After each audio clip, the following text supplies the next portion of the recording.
Hey guys, tonight we're slipping into a world where even the smallest glance could change everything, and not in a romantic fairy tale kind of way.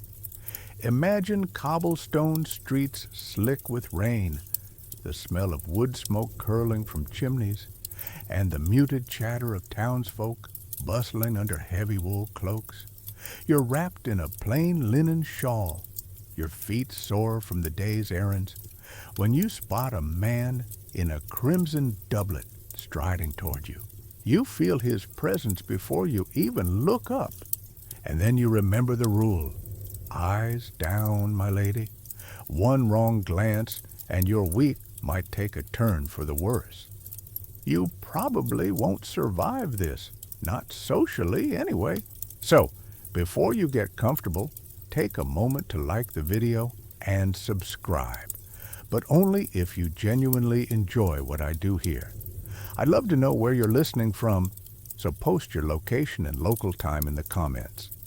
Now, dim the lights, maybe turn on a fan for that soft background hum, and let's ease into tonight's journey together. You keep walking, gaze fixed somewhere between the mud at your feet and the hem of your skirt. In medieval Europe, particularly in more rigid feudal courts, women of lower social standing were expected to avoid direct eye contact with men of higher rank.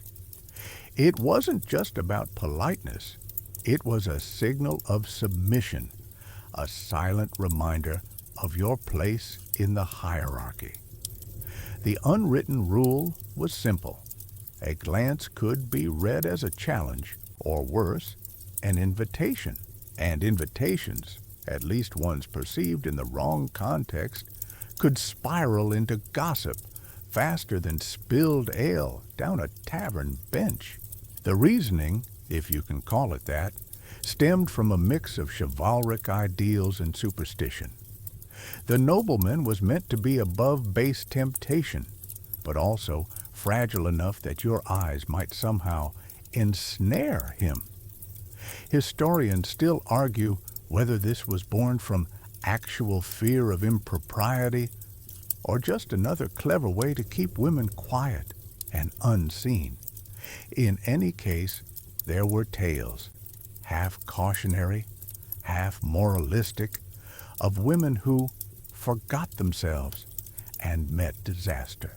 A weaver's daughter in Burgundy supposedly locked eyes with a visiting duke during a feast and was promptly accused of trying to seduce him. Her punishment? Public shaming and a fine that nearly bankrupted her family. Of course, not every man cared about such etiquette. In the bustle of a medieval market, merchants haggled, travelers exchanged glances without thinking. But in formal spaces, the manor hall, the cathedral steps, a noble wedding feast, the weight of a gaze became dangerous currency. Even queens and high-born ladies played this game. Chroniclers tell of Eleanor of Aquitaine employing the calculated glance, meeting a man's eyes just long enough to assert her own rank before looking away. That was the subtle art, knowing when to lift your gaze and when to bury it in the folds of your veil. You pass a pair of washerwomen chatting near a fountain. One catches your eye, then quickly looks away as a mounted knight clops by. You can almost hear the tension, the unspoken agreement that no one wants trouble. And trouble could be as small as a rumor, because rumors in a tight medieval community were like sparks on dry straw. They spread fast, and someone always got burned. This was a time when social interaction operated like a dance with invisible steps. Even where you stood in a room could signal deference. If you were introduced to a nobleman, you might curtsy, keep your chin lowered, and answer in as few words as possible. The less you offered in body language, the safer you were.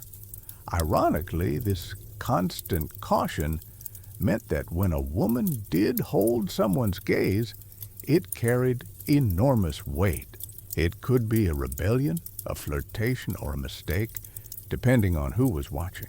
Some writers of the period even wove this into moral instruction manuals. The Book of the Knight of the Tower, a 14th century French text advising noblewomen, warns against light looks toward men, claiming they open the door to scandal. Yet the same text encourages women to use gracious glances toward their husbands to show affection, an almost laughable double standard. You were expected to wield your gaze like a dagger sheathed most of the time, but occasionally drawn for show. The absurdity of it all isn't lost on you as you trudge along. The street narrows, funneling you toward the town square, where a small crowd has gathered to watch a traveling juggler. You slow your pace, tempted to peek at the performance, but right there, in the periphery, you spot another figure. Brocaded sleeves, gilded belt, the unmistakable swagger of someone well above your station. Without thinking, your eyes drop to your shoes again. It's not just fear of personal scandal that keeps you cautious. It's the knowledge that your actions reflect on your entire household. In a society where women's reputations were often tethered to male relatives, a misplaced glance could bring shame to fathers, brothers, or husbands, and shame had a way of sticking, whispered at church doors and market stalls for seasons to come. Still, there were moments when the rule could be bent if you were clever. A marketplace barter might require you to look a merchant in the eye to prove you weren't to be cheated. A dance at midsummer might offer the brief thrill of locking eyes with someone across the firelight, an almost rebellious act under the cloak of festivity. Those were the tiny freedoms people learned to seize in a world dense with invisible rules. You cross the square without incident, the nobleman veering toward the tavern. A breath you didn't know you were holding escapes. Somewhere inside, you might even be amused at how much mental energy goes into something as simple as looking or not looking at another person. In this world, your eyes aren't just yours. They're a signal, a message, and a liability all at once. Tomorrow, you'll do it all again, keeping your gaze low when needed, raising it only when the risk feels worth the spark it might light. And in the quiet of night, you might wonder, was this rule ever really about protecting men from temptation, or was it always about keeping women in their place?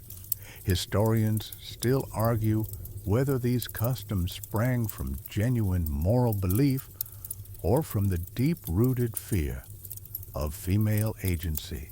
Either way, the lesson has been hammered in. In the medieval dance of manners, one glance could be the misstep that sends you tumbling. You wake the next morning to the slow creak of wooden shutters and the pale wash of dawn light spilling into your chamber. The air is cool enough to make you pull your woolen shawl tighter, but there's no escaping the day ahead. You'll be heading to the well, to market, maybe even to the scribe's stall if fortune smiles. But whatever you do, you'll do it with your hair firmly under control. Because here, loose hair isn't just a fashion choice. It's a statement, and not the kind you want to be making unless you enjoy whispered judgments and raised eyebrows. In much of medieval Europe, a woman's hair was seen as a deeply private feature, almost an extension of her modesty. For an unmarried woman, especially a young maiden, wearing hair loose might signal availability, acceptable in certain festivals or weddings, but risky in daily life. For a married woman, letting her hair fall freely in public could be interpreted as flaunting her charms to men other than her husband. You sit at a low stool and reach for your linen coif. a snug cap that covers most of your hair and ties beneath the chin. Over that will go a wimple, wrapping your neck and framing your face, and then perhaps a veil if you're feeling particularly proper. Layer upon layer, not for warmth, but for propriety. Historians still argue whether these customs grew purely from Christian notions of female modesty, or if they borrowed from older pagan traditions that linked hair to magical influence.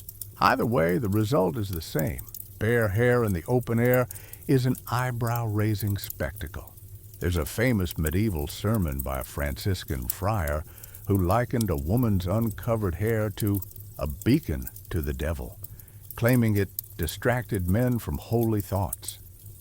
It's almost comedic now, imagining men undone by the mere sight of an unbraided strand, but in the tightly wound moral code of the time, this was serious business.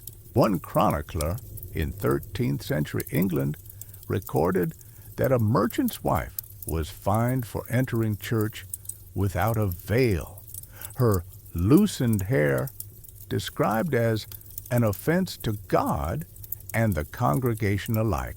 The fringe tidbit? In some regions, there were exceptions carved out for specific moments. Brides, for example, were often allowed to wear their hair loose during the wedding ceremony as a symbol of youth and purity. In certain rural festivals, unmarried girls would dance with flowers woven into unbound hair, signaling they were open to courtship. These events were the rare loopholes when the tame tresses rule relaxed its grip, and people, young men especially, took notice. As you tuck stray hairs beneath your coif, you remember last summer's midsummer feast. The air had been thick with the scent of honey cakes and roasting lamb, and you'd seen a circle of girls laughing around a bonfire, hair gleaming in the firelight, ribbons fluttering. It was a rare sight, and for those few hours the rules seemed suspended. The town allowed a brief, harmless rebellion. But come morning, the veils and wimples returned, and so did the stares for anyone who forgot. There's also the practical side no one admits aloud. Hair coverings were excellent for keeping out dust, lice, and smoke. In cramped towns where streets doubled as dumping grounds and fires burned constantly, uncovered hair was a magnet for grime. Even so, the moral explanation was always front and center. It was about your virtue, not your hygiene. You make your way down the narrow stairwell of your home, passing your neighbor's daughter, a spirited girl of 15, sitting on the stoop braiding her hair. Her mother is scolding her for letting it hang loose while she chats with the baker's apprentice. You catch the faintest smirk on the girl's lips before she twists the braid into a knot and covers it with a kerchief. The whole scene feels like a quiet tug of war between youthful freedom and the weight of expectation. The truth is, controlling hair was another way to control women's presence. A woman's appearance in public was carefully policed, not just by law, but by the eyes and tongues of the community. If someone spotted you with your hair uncovered, you might hear about it from 3 different people before you even reached the market. And each time, the tone would be the same. Part concern, part accusation, wrapped in a smile that didn't reach the eyes. You step into the marketplace, the chill air catching on your cheek. Stalls line the muddy square, each piled with goods, baskets of apples, bolts of homespun wool, salted fish hanging from hooks. You spot 2 older women near the herb stand, their heads entirely wrapped in layered linen, discussing who in town forgets herself most often. Their voices are low but pointed. each name dropped like a pebble into still water. The ripples will spread, and yet there are pockets of quiet resistance. In port towns, where sailors from far-off places bring strange fashions, you've seen women slip their veils back, hair coiled but visible, daring the norms to catch up with them.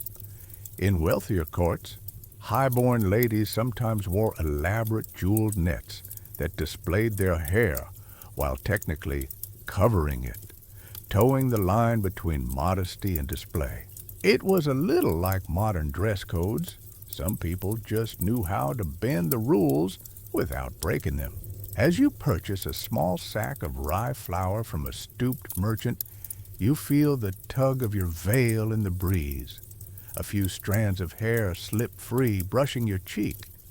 You quickly tuck them back, glancing around to see if anyone noticed. It's a reflex now, as ingrained as breathing, like checking your pockets for coins or watching where you step in the muck. By midday, the sun has warmed the square, and you pass a group of children playing near the fountain. One girl's hair is flying loose as she runs, sunlight catching the gold in it. Her laughter is loud and unrestrained, and for a moment you envy her. Envy the way she doesn't yet carry the weight of invisible rules. You know her day will come when her hair will be bound and her steps measured. But for now, she's free, and it's almost painful to watch. Later, as you walk home with your basket, you think about how much meaning can be loaded into something as simple as hair. It's not just about beauty or fashion. It's about signaling your place, your status, your virtue, and your obedience. And in this world, obedience is often the safest choice, even when part of you wants to let the wind pull at your hair and the sun warm your scalp. But tonight, when you're alone by the fire, maybe you'll untie the coif, let the veil slip to the floor, and comb your hair loose just for yourself. No prying eyes, no whispered judgment, just the quiet swish of the comb through your own tresses, the tiny rebellion no one else has to know about. The market is barely stirring when you step outside the next morning, and you can already feel the difference in the air.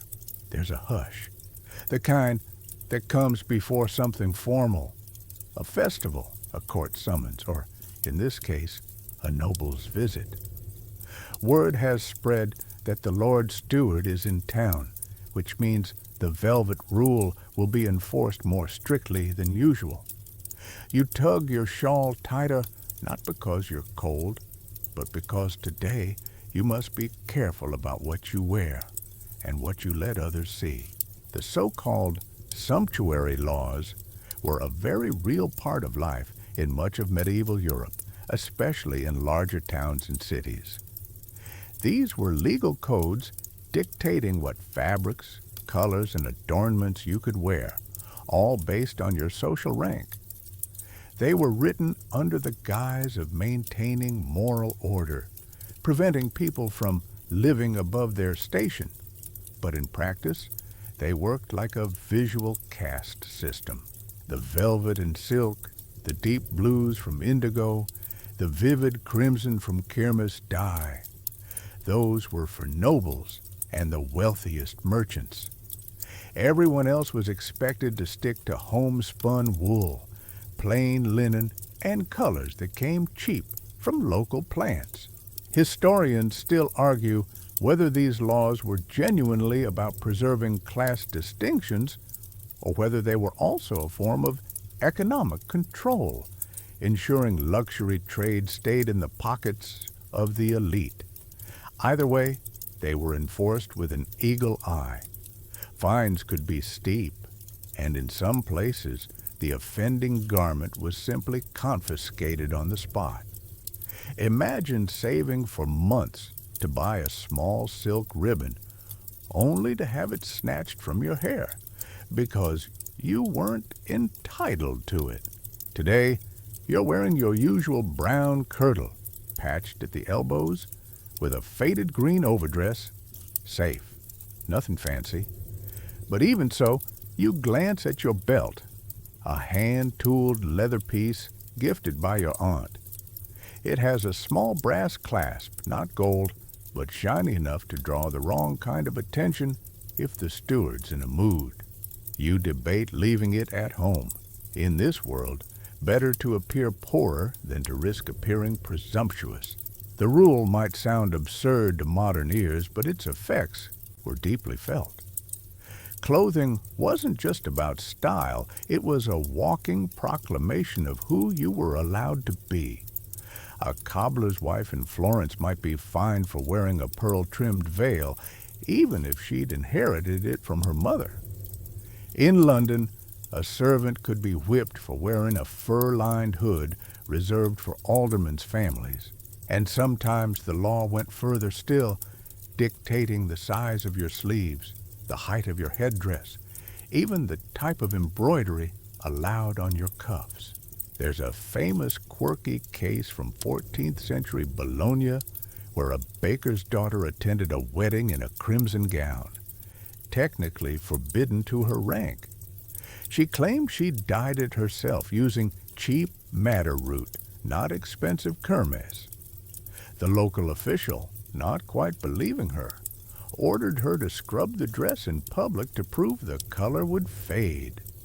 When it did, she was let off with a warning, and the townsfolk whispered about it for weeks. You reach the market square and spot the steward's men already mingling, scanning the crowd. They're looking for violators, anyone flaunting lace, rich fur, or silk without the pedigree to match. The tension is tangible. Women tug their veils lower, men adjust their cloaks. A merchant quickly turns a bolt of imported damask upside down on his stall, hiding the sheen from prying eyes. What's both frustrating and fascinating is how people found loopholes. You couldn't wear velvet, but you could wear wool brushed so fine it looked almost like velvet from a distance. You couldn't wear gold thread, but you could use polished brass in your embroidery. And of course, you could borrow a forbidden garment in the privacy of a friend's home, provided you didn't step outside in it. Fashion, even under strict rules, has always been a game of cat and mouse. As you wander between stalls, you hear two women discussing a neighbor who forgot herself last week by wearing a silver brooch to Sunday Mass. It said the steward's scribe made a note of her name, and now she's waiting to be called. The phrase sends a shiver. It's the polite way of saying she's in for a fine. The gossip carries a mix of pity and schadenfreude. No one likes the rules, but they like seeing someone else caught in them even less. You pause by the spice merchant's booth, inhaling the warm scent of cinnamon and cloves. He's wealthy enough to skirt the rules. Traders often were, as they dealt directly with exotic goods. But even he keeps his clothing modest in front of the steward's men. It's one thing to be rich, it's another to flaunt it without noble protection. The unspoken truth behind all of this is that appearance wasn't just vanity, it was survival. Dress too plain, and you might be dismissed or ignored. Dress too fine, and you might be punished. The trick was to dress just right for your place in the social ladder, no more, no less. It's the medieval version of walking a tightrope in broad daylight. By mid-afternoon, you've finished your errands without incident. The steward's men have moved on, perhaps satisfied, perhaps bored. On your way home, you pass a small group of children playing with scraps of fabric, pretending to be lords and ladies. One girl has a piece of worn velvet tied around her shoulders like a cape. She stands taller, her voice suddenly more commanding, as though the texture alone has changed her.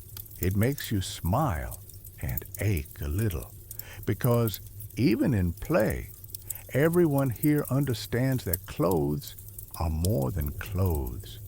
They're a language, and most of the time, the words are chosen for you. You tuck your basket under your arm, feeling the familiar weight of your simple wool sleeve against your skin. Safe, invisible, appropriate. And yet, you can't help but imagine what it would feel like to walk through the square in a gown of deep sapphire silk, the kind that catches the light like water just once. In this world, that's the kind of dream you keep to yourself.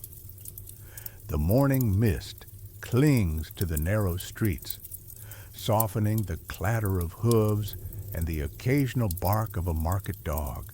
You step outside with your basket, planning only to fetch bread, but already you're rehearsing your voice in your head. Not because you'll need to bargain hard today, but because you'll need to keep it down, far down. Here, in this world of cobblestones and creeds, a woman's voice in public isn't meant to rise above a certain level. The whisper or else rule isn't written into the law like the sumptuary codes, but it's enforced just as firmly by the social court of raised eyebrows and pointed coughs. You're expected to speak softly, keep your tone measured, and most importantly, never draw attention to yourself with laughter that carries across the square. Historians still argue whether this unwritten custom came from chivalric ideals of feminine gentleness or from the simple belief that a quiet woman was an obedient woman. You adjust your wimple and step into the main road, joining a slow-moving stream of townsfolk. Ahead, a pair of men bicker loudly about the price of hay, voices echoing off the timbered shop fronts. No one minds.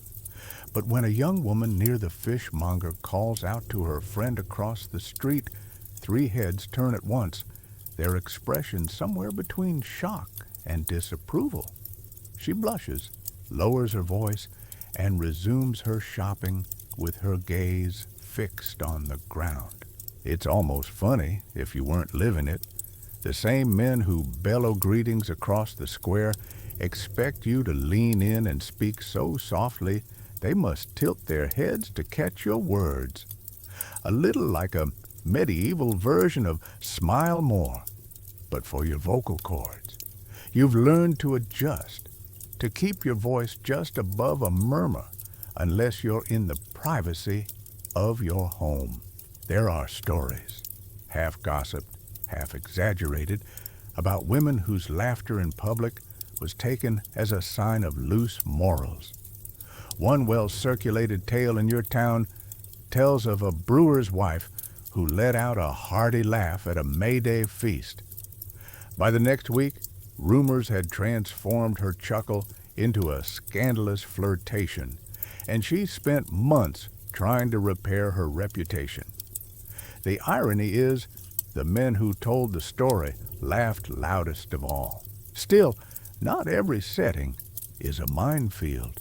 There are spaces carved out for women's voices to rise. The spinning room, for example, hums with quiet chatter while hands work the wheels. At weddings, singing is expected, though even then, the tone is supposed to be graceful rather than boisterous. There's a fringe tidbit here. Some rural festivals actually encouraged women to shout blessings or playful insults as part of the celebration, a rare sanctioned break from decorum.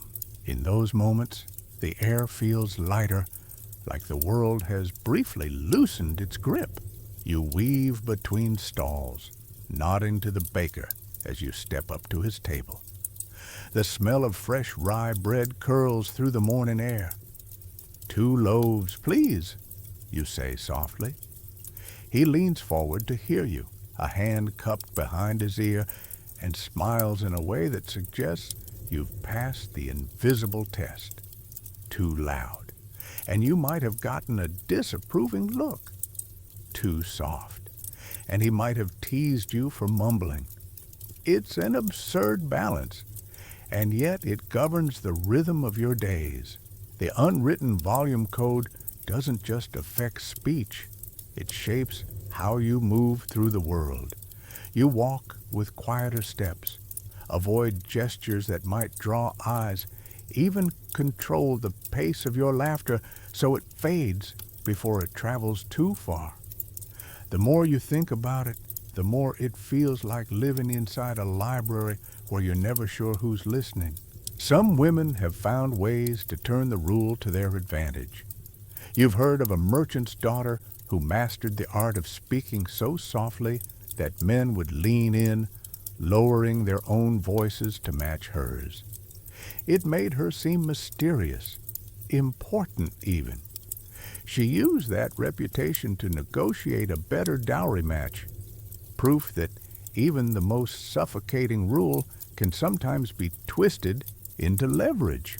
As you leave the baker's stall, you pass two older women exchanging news by the fountain. Their voices are low, but their eyes are alive with sharp humor. You catch a few words, something about the steward's ridiculous hat, and stifle a laugh. In this town, laughter is safest in small doses, like a precious spice you sprinkle sparingly over a meal. By midday, the sun burns away the mist, and the square grows crowded. A juggler begins a performance, drawing cheers and claps from children. You linger at the edge of the crowd, clapping lightly but keeping your voice low. Even here, joy must be measured, tempered, tucked neatly into a form deemed acceptable. It's exhausting, but you've become adept at it, the way a bird learns to fly within the bars of a cage. On the way home, you pass a narrow alley where a cluster of washerwomen are working by a stream. Their voices are loud, ringing against the stone walls, and you pause in surprise. They laugh openly, teasing one another over soap-slippery mistakes. It's not technically public, not in the way the market square is. And here, in this pocket of relative privacy, the rules soften. You can hear the relief in their voices, the way they savor the sound of themselves unrestrained. You keep walking, bread warm under your arm, the echo of that laughter trailing behind you. In a world that prizes your silence, moments like that feel like stolen treasure. You don't know when you'll have one of your own, but you're certain you'll recognize it when it comes. And maybe, just maybe, you'll let your laughter ring out, even if only for a moment, loud enough to remind yourself you still can. The sun is bright today, spilling over the rooftops and pooling in warm patches along the cobbled street. You're headed to a neighbor's for a small midday meal, nothing extravagant, yet you're already thinking about how you'll eat. Not what you'll eat, but how. Because here, your appetite is as much a public performance as your manners, and the wrong gesture with a spoon can say more about you than any conversation. The dainty appetite rule is one of those customs everyone knows but no one writes down. At formal meals, especially those hosted by someone of higher rank, you're expected to eat slowly with small bites and to always leave food on your plate. Emptying it is a quiet social misstep, a way of signaling greed or poor upbringing. Historians still argue whether this habit was born from religious notions of moderation or from the very practical desire of hosts to appear generous by leaving food uneaten. Either way, the result is the same. You nibble, you sip, you pace yourself like you're in a long race where finishing first is the worst possible outcome. You arrive at your neighbor's modest but tidy home. The smell of stewed lamb and herbs wafts from the open doorway. Inside, a small table is set with bowls, trenchers of bread and a ceramic jug of watered wine. You take your seat, smoothing your skirt over your knees. Around you, conversation is light. Voices kept at that careful middle tone.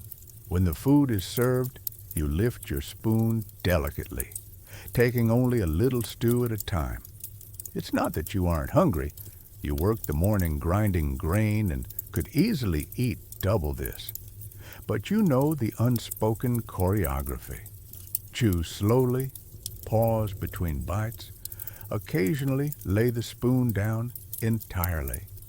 If your host offers seconds, you politely decline once, maybe twice, before accepting a small portion.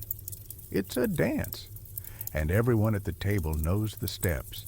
There's a quirky historical tidbit that would make you laugh if you could risk it now. In some medieval courts, women were advised to dab their lips with bread to avoid staining their veils or sleeves, as if the bread were a kind of edible napkin. The logic was part hygiene, part elegance, part theatrical restraint. Imagine, you think, dabbing stew off your mouth with the very thing you're supposed to eat. Across the table, one of the younger women forgets herself, dipping her bread with enthusiasm and finishing her first bowl quickly. The shift is subtle but real. Two older guests exchange a glance, and her mother lays a gentle hand on her arm, a silent reminder. The girl blushes, slows her pace, and the invisible ripple of judgment eases. It's over in seconds, but you feel it like a change in the air. The restraint expected at the table isn't just about food, it's a metaphor for a woman's life. Moderation in all things, speech, laughter, dress, and now appetite. There's an odd hypocrisy to it, of course. Men could eat heartily, even boast of their appetites as proof of their vigor. But a woman eating with visible hunger? That hinted at lack of control, and lack of control was dangerous. At least, that's how the story went. You take another small spoonful, savoring the savory broth. Inwardly, you think of the harvest festival last year, when you sat at the far end of a long trestle table and forgot the rules for a few minutes. The roast goose had been tender and dripping with fat, the honeyed apples still warm. You'd taken a second helping before the man beside you even finished his first. Later, you caught the look from your aunt, not angry, but warning, the kind of look that says, "We'll talk about this later." Still, there are moments when the rules bend. In households where the company is intimate, family, close friends, you might be freer to eat heartily, even lick honey from your fingers without fear of scandal. In some regions, during the 12 days of Christmas, the usual restraints were eased, and people could indulge without the usual scrutiny. But those are rare, brief windows, quickly shut once the feast is done.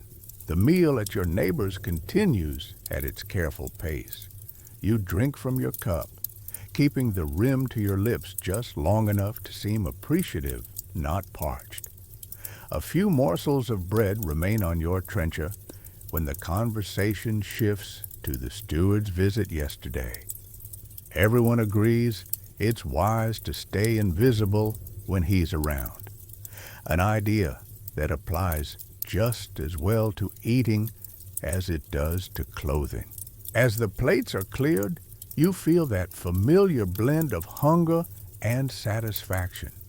Hunger because you've eaten less than you wanted. Satisfaction because you've played the part correctly.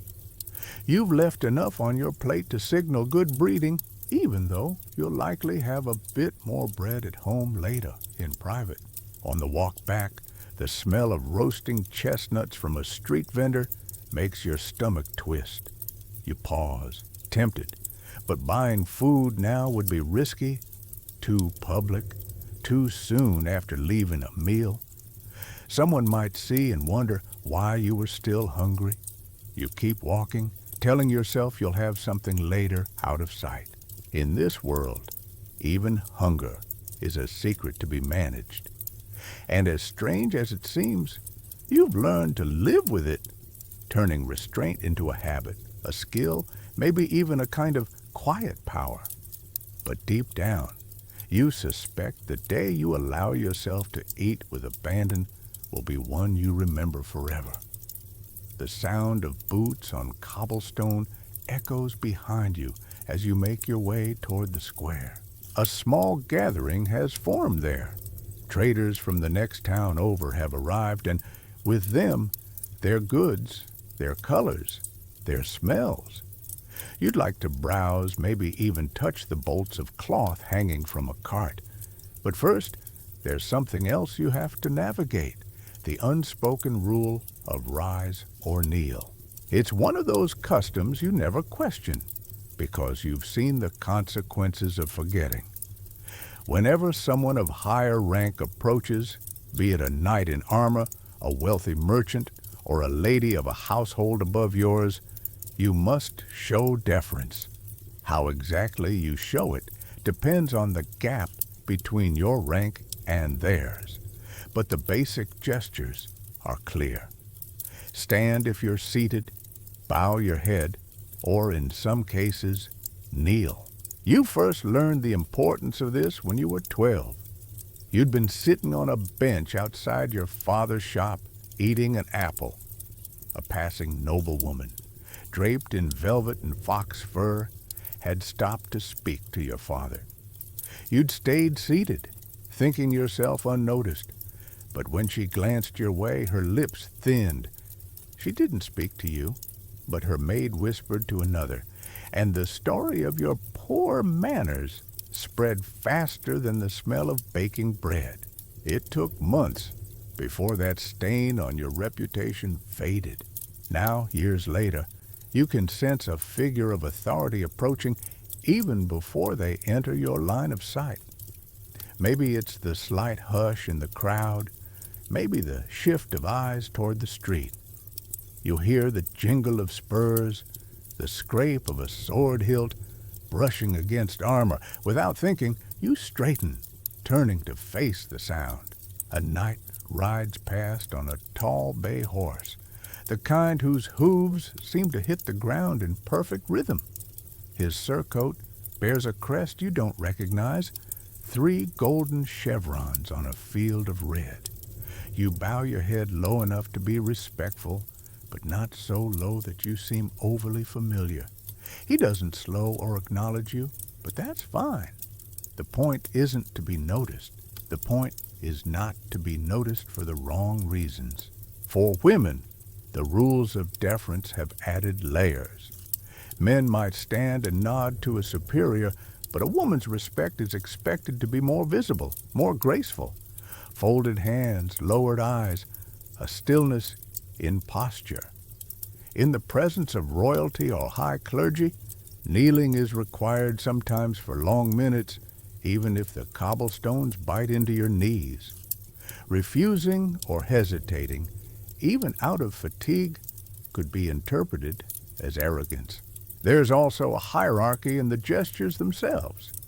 Standing to greet a neighbor of slightly better means? That's politeness. Bowing to the steward of the local lord? That's necessity. Kneeling before the lady of the manor? That's survival. And if 2 people of higher status arrive together, you defer to the highest ranked first, making sure the order is clear. Today, at the market, you watch another woman make a small mistake. She's speaking to a cloth seller when the local magistrate's wife arrives. The woman continues her conversation for a moment too long, finishing a question about price before acknowledging the newcomer.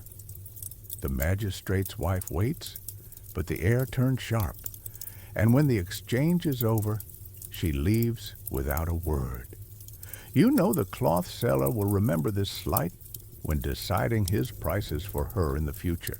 The strangeness of this rule is how much it intertwines with daily rhythm.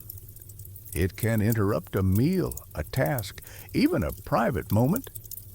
You've heard of women dropping their embroidery mid-stitch to stand when a lord's carriage passed their garden gate, as if the act of rising could be seen from behind closed hedges.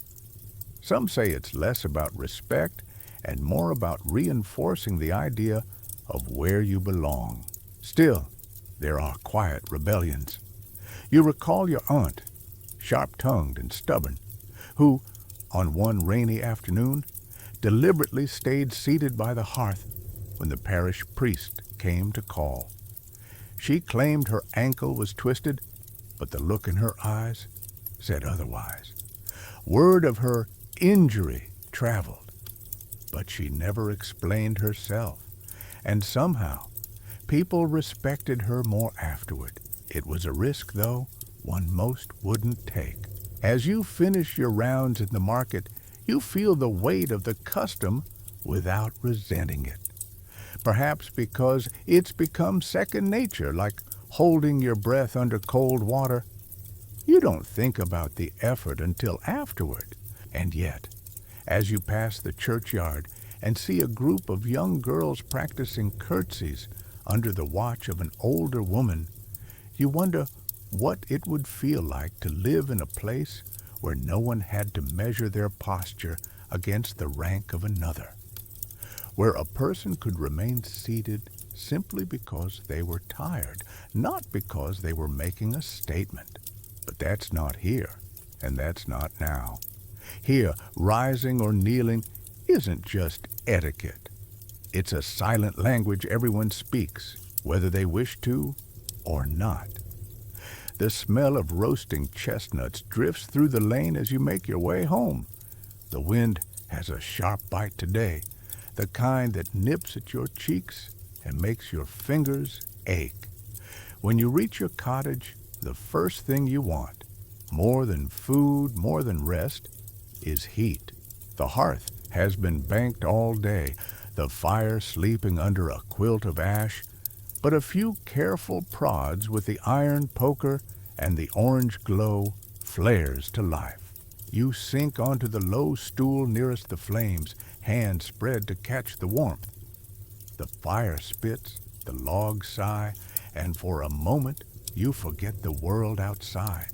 But then a thought tugs at you. The hearthlight taboo. It sounds harmless enough. Who wouldn't want to sit by the fire? But in the labyrinth of medieval etiquette, even this could be loaded with meaning. In some towns, a woman sitting too near the hearth was thought to be inviting whispers about her character. Why? Because in certain circles, the hearth was a symbol of intimacy and privacy, places where secrets were shared and bonds formed. And for a woman, particularly one without a husband, or one whose husband traveled often, lingering in that glow might be seen as too suggestive. It's a superstition tangled with class prejudice. Wealthy women could sit by the fire for hours with no one batting an eye, especially if surrounded by family or attendants. But for a woman of lower standing, the same action could invite suspicion. Who is she waiting for? Why is she making herself so comfortable? You recall an incident from last winter. A young widow named Alice had been seen through her window, sitting close to her hearth well into the evening. Her face was lit gold in the flicker, her hair unbound for drying after the rain. By the next morning, tongues wagged. A peddler had stayed in her house that night. Whether it was true or not didn't matter. The image of her in that warm, private space had been enough to plant the seed. Even the arrangement of the hearth mattered. In some households, the high-backed chair nearest the fire was reserved for the master or mistress of the home. For a guest, or worse, a servant, to claim that seat without invitation was a breach of order. And if a woman sat in that place without her husband present, it was a silent signal, some claimed, that she ruled the household herself, a notion not always welcomed by neighbors. You shift on your stool, mindful now of your own posture. Sitting too comfortably might seem bold. Leaning forward, elbows on knees, could be read as casual, even masculine. So you sit straight-backed, hands folded in your lap when not warming them, and you keep one eye on the door. Still, there are moments when the rules bend. On the longest nights of winter, when the snow piles against the door and no one dares venture out, the hearth becomes a democratic place.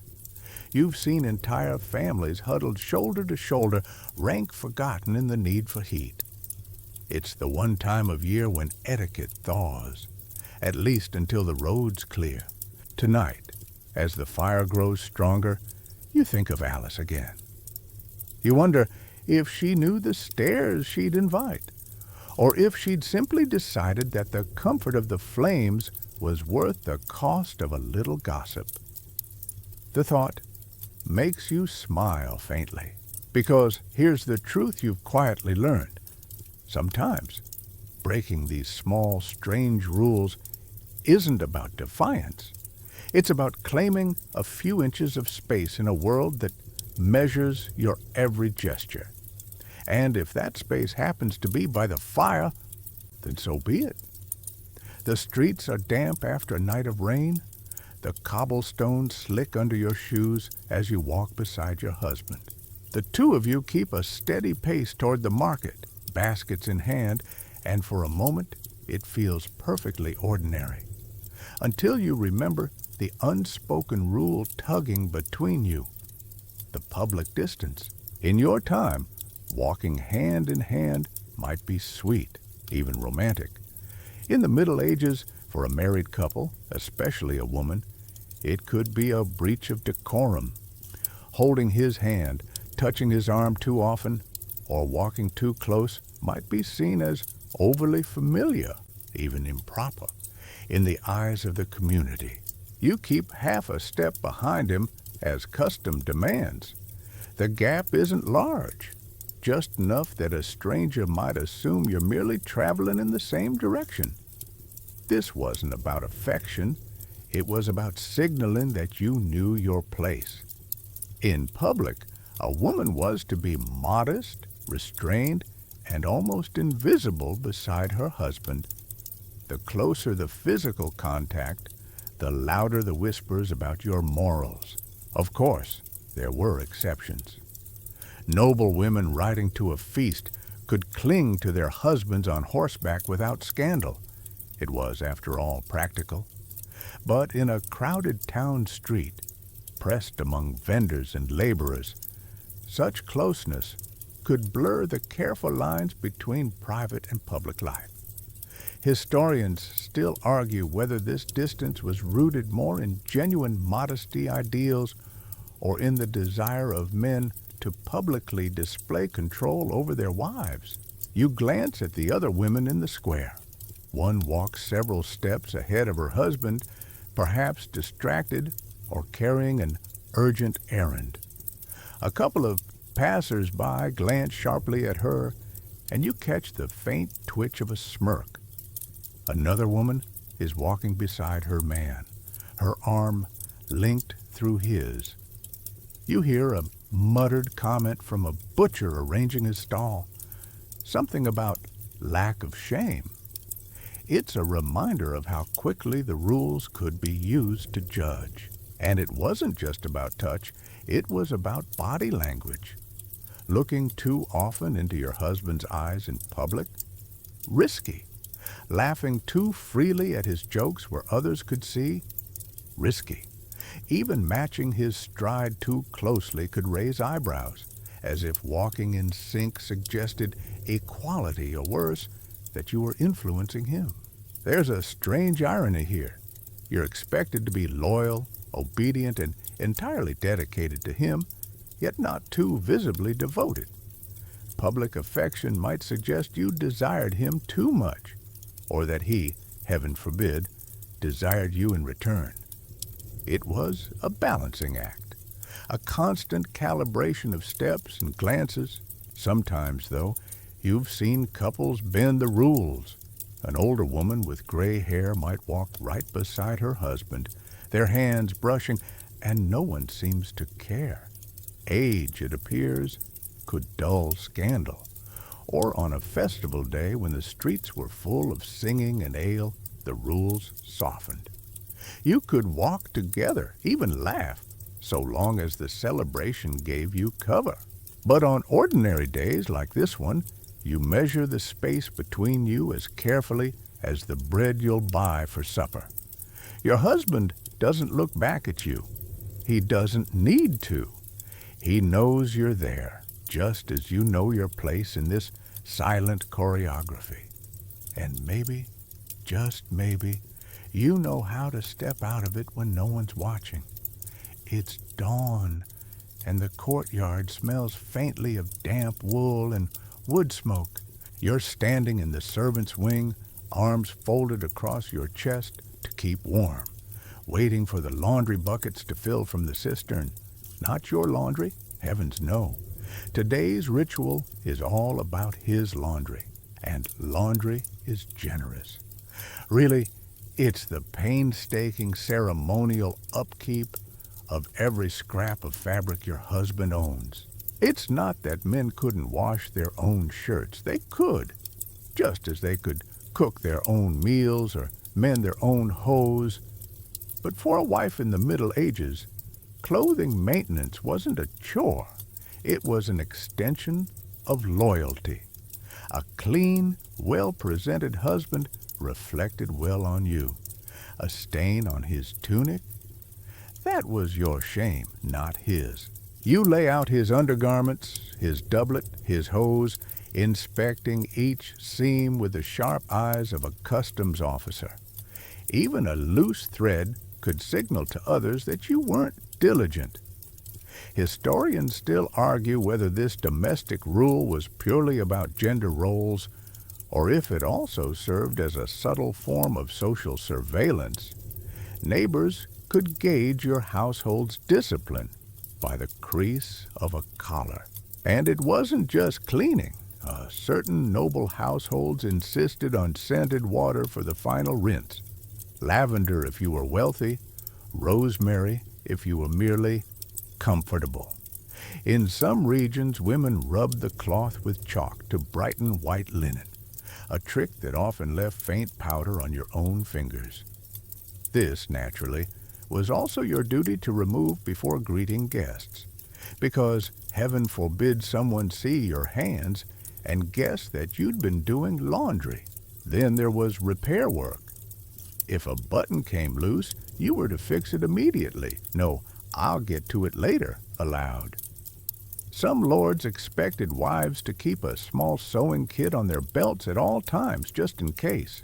It's a little like carrying a phone charger everywhere now, except instead of fearing a dead battery, you fear the embarrassment of your husband being seen with a dangling thread. On feast days or court appearances, the stakes soared. You might spend hours starching collars, polishing belt buckles, and ensuring every fold in his cloak fell just so. A crooked fold wasn't just sloppy.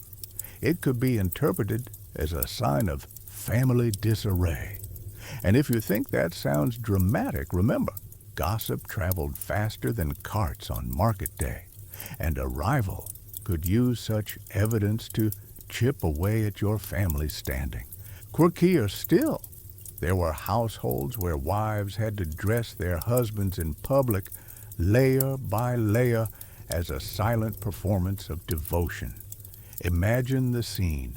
You kneeling to lace his boots in front of others, your hands moving efficiently, but with just enough grace to make it seem natural.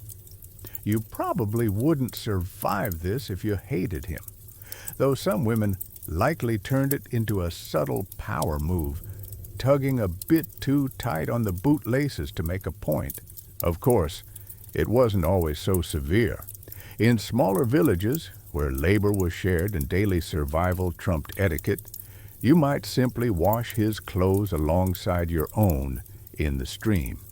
But even then, you'd still be judged if you hung them out carelessly or, scandal of scandals, let the wind carry a shirt into the mud.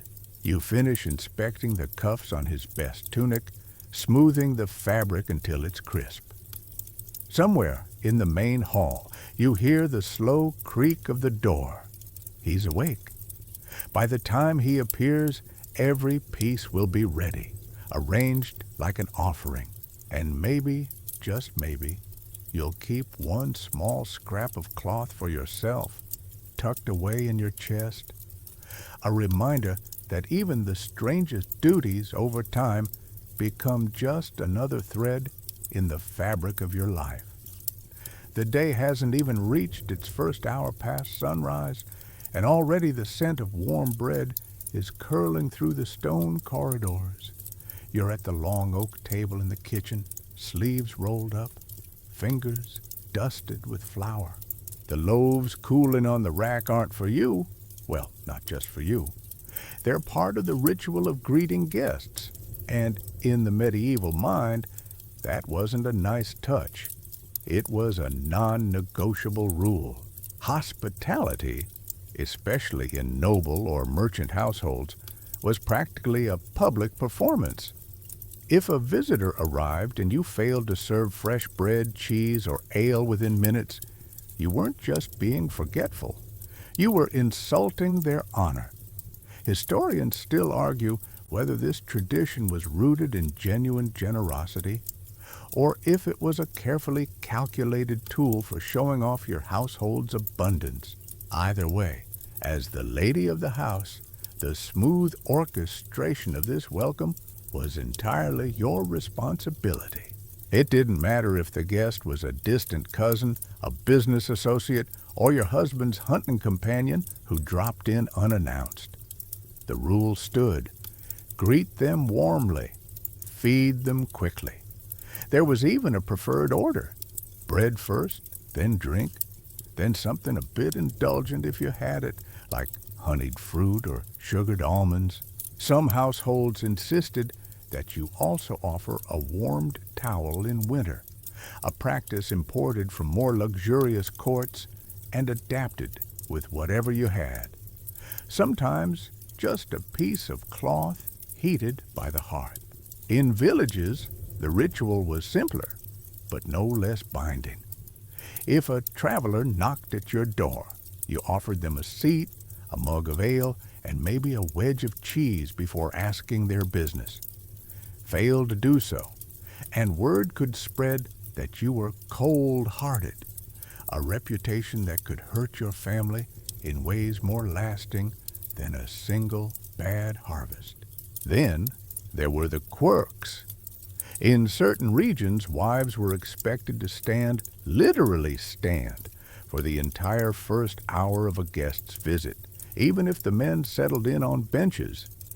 This was meant to show attentiveness, but after a while, your calves would ache, and you'd start silently wishing the conversation about sheep prices would wrap up. Some women developed a trick, leaning casually against the wall, keeping the upper body poised while subtly taking the weight off one foot at a time.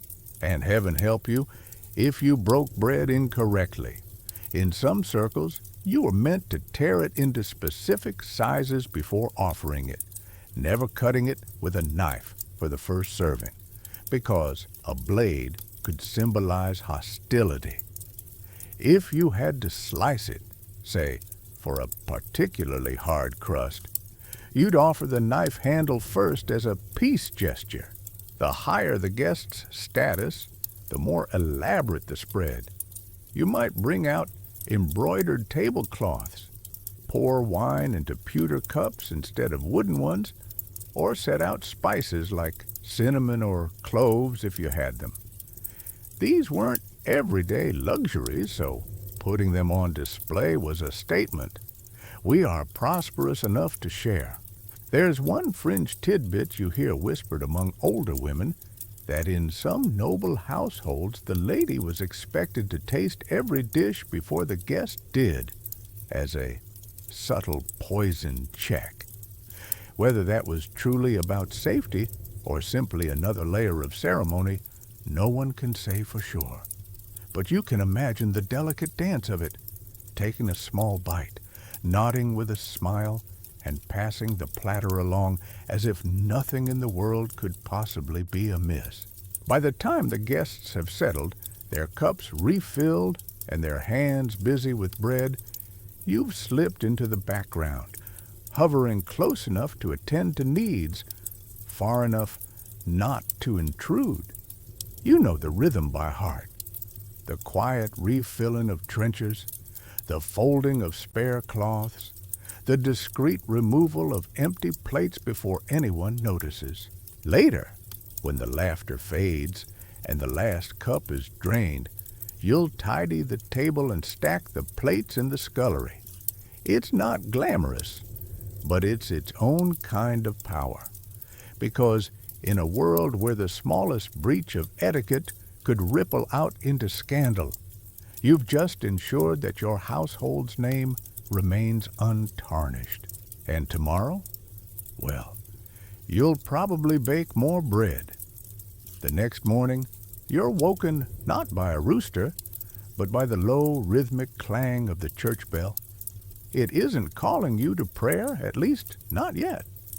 This particular toll means something else entirely. A procession is passing through town, and as a respectable woman, you are expected to be there. Not encouraged, not invited, expected. These processions could be for almost anything. A saint's feast day, the arrival of a visiting dignitary, the movement of a holy relic from one chapel to another, even the solemn carrying of a particularly wealthy person's coffin. Whatever the occasion, the unspoken rule was clear. If you were seen going about your own business instead of participating, you risked being branded irreverent, or worse, disloyal. You pull on your best kirtle, the one with sleeves that actually match, and wrap a veil around your hair. The richer women will have heavier fabrics, embroidered hems, maybe even small metal brooches glittering at their throats. You, like many, settle for clean linen and the knowledge that you at least look tidy enough not to draw disapproving glances. Historians still argue whether these processions were more about religion or about reinforcing social order. On the surface, it's all piety and reverence. You walk in measured steps, hands folded, eyes modestly downcast. But look closer, and it's also about visibility. People notice who walks beside whom, who's placed near the front, and who's quietly trailing at the back. As a woman, your position is rarely random. Wives of merchants or guild leaders tend to get the better spots, while widows or unmarried women might be gently nudged toward the rear. One quirky rule that survives in a few records: during certain saints' days, you were forbidden to talk at all during the walk, not even to your best friend, no matter how tempting it was to whisper about how Brother Matthew's candle kept going out. In some towns, you also had to match your pace to the slowest person in your row, which could turn a 20-minute route into a 45-minute shuffle if someone's gout was acting up. Then there's the incense. Sometimes it's pleasant, herbal, floral, a light haze drifting over the cobblestones. Other times it's overpowering, making your eyes water and your nose itch, while you struggle to keep your solemn face in place. There's no polite way to sneeze mid-procession, but somehow you manage to do it once without breaking formation. If the procession involves a relic, things get even stricter. You might have to bow as it passes, or in certain places, kneel right there in the dirt. It's not ideal, if you've just washed your hem, but refusing is unthinkable. You've heard of women being gossiped about for months because they were too slow to kneel, even if the cobblestones were slick with rain. The fringe detail? In some rural areas, women were expected to throw flowers, or more commonly, aromatic herbs, along the path. It made the root smell sweeter and symbolized blessing. But if you didn't have anything fragrant to toss, you were supposed to at least pluck a handful of grass from the roadside. People could tell if you faked it, and yes, they would talk. By the time you reach the end of the route, your feet ache and the sun has shifted high enough to warm the back of your neck. But you've done your duty. You were seen, you kept the rules, and you managed not to trip on the uneven stones in front of half the town. As the crowd disperses, you overhear the soft buzz of post-procession chatter. Who wore what? Who coughed during the prayer? Who looked pale, as if they might faint? And you realize something. These rituals weren't just about showing reverence to God or respect to leaders. They were a kind of stage. And you, like everyone else here, were both performer and audience, following the script that kept medieval life humming in its tightly wound order. And tomorrow? Well, there's another Saint's Day on the horizon. Better keep that veil clean. You think you can finally breathe after yesterday's long, dusty procession until you remember tonight's dinner invitation, not to a feast, not to a boisterous tavern table. This is a formal sit-down meal in the home of a family slightly higher up the social ladder than yours. Which means the rules will be plentiful, the forks will be non-existent, and your best survival tool will be your ability to keep your hands clean and your mouth quieter than your stomach. The first rule: you don't start eating when you're hungry. You start when the host says you may. This can mean sitting there for a solid 20 minutes with a trencher of bread in front of you while your stomach roars like a battle horn. You can't sneak a nibble either. If you get caught tearing a piece early, it's not just rude, it's almost a public declaration that you have no manners. Historians still argue whether medieval dining etiquette was really about hygiene or just another way to reinforce rank. Sure, there's a logic in not dipping your greasy fingers into the sauce before the main dish arrives, but there's also an unmissable hierarchy. Better ranked guests get the first warmest portions. The rest get what's left when the platter comes their way. And yes, it's completely acceptable for the host to serve themselves the choicest slice of meat while smiling sweetly at you. There's also the don't drain your drink in one go rule. Ale or wine is served in shared cups. Yes, shared. So you take a sip, not a gulp. If you empty the cup too quickly, the person after you will have to wait for a refill, which is a subtle way of announcing to the entire table that you're either greedy or new at this. Neither is a good look. Then comes the quirky bit. Medieval etiquette books actually advised women not to gnaw on bones like a dog in public.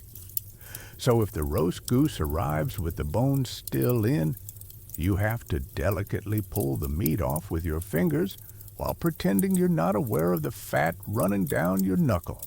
In some places, a little cloth or personal napkin is acceptable, but in many households, you simply wipe your hands on the shared bread trenchers or on your skirt hem, quietly hoping no one notices. Conversation, meanwhile, is its own minefield.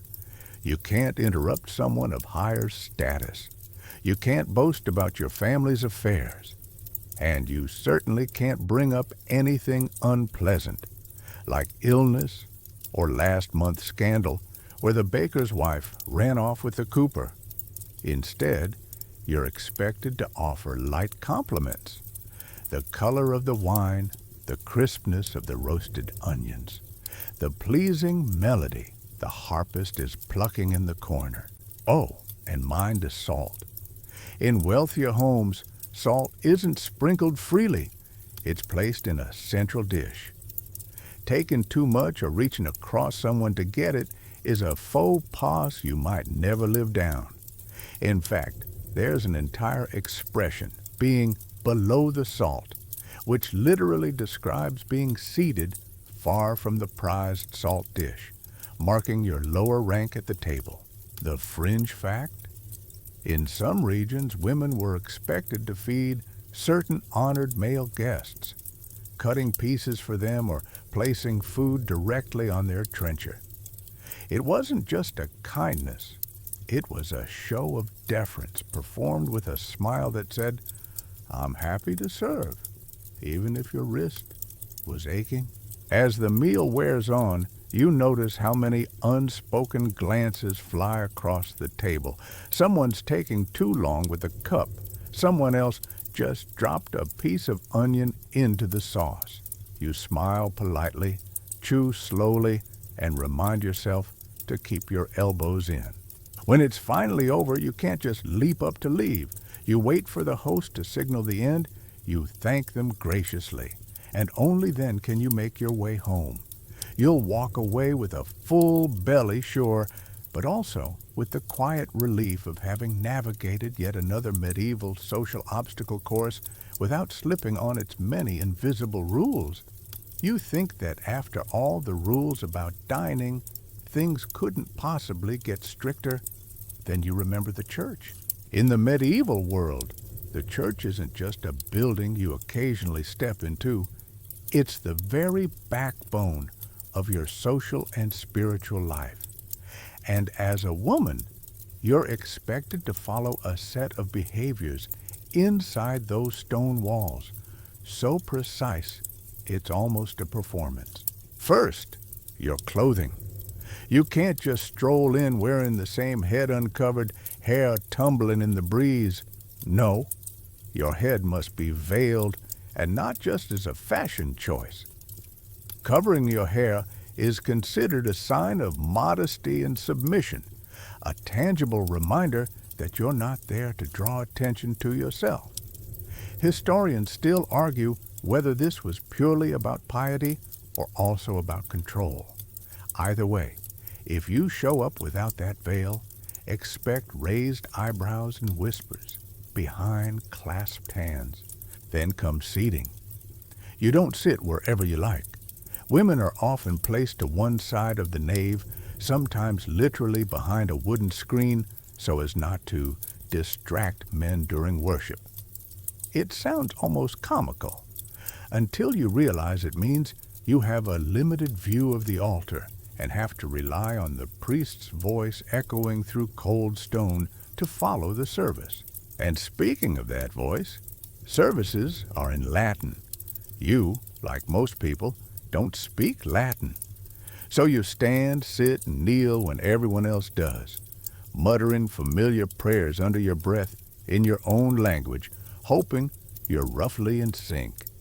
If you miss the cue, you stick out like a cat wandering into a dog parade. The quirky part? In some regions, you're expected to avoid eye contact entirely during the Mass, keeping your gaze lowered to the floor or fixed on your prayer book, even if you can't read it. There's an odd comfort in this, though. It lets you drift into your own thoughts, half listening to the chant while your mind wanders to what you'll cook for supper. Silence is golden, literally. You don't chat, you don't hum along unless it's a sanctioned hymn, and you absolutely don't laugh. Laughter inside a church can be seen as a sign of demonic influence. And if you're thinking of sneezing, you better do it quietly, because even that can draw a few scandalized looks. Communion is another careful ritual. You approach the altar only when signaled, you kneel properly, and you receive the bread on your tongue, not in your hand, if that's the local custom. And remember to fast beforehand. Arriving to take communion after eating could be seen as disrespectful, or worse, as a sign that you're spiritually careless. Oh, and don't even think about singing too loudly if you happen to have a strong voice. In some parishes, women's voices were deliberately kept soft so as not to overpower the male choir. Historians still debate whether this was about preserving harmony or just another way to keep women's presence in the background. Perhaps the strangest fringe tradition? In a few rural areas, women were once asked to bring a small offering in the form of eggs or butter during special services, laid at the altar as both a pious gift and a practical contribution to the priest's pantry. You might imagine the faint smell of fresh butter lingering alongside the incense smoke. When the final bell rings, you don't bolt for the door. You move slowly, waiting for those of higher status to exit first. Outside, you might chat quietly with neighbors, but the church's shadow follows you. Whatever rules you just obeyed inside still linger, shaping how you speak and carry yourself the rest of the day. And you realize that in the medieval world, even sacred spaces aren't free from earthly hierarchies. They're just painted in holier colors. You step away from the church only to land in another tangled knot of rules, this time about marriage contracts. Forget about falling in love first and then sorting out the paperwork. Here, the paperwork is the romance. The union is less about two hearts fluttering and more about two families negotiating like rival merchants over the sale of a prized tapestry. Your marriage often begins with a betrothal, which in many cases is binding. If your family promises you to someone, that's it. You're spoken for.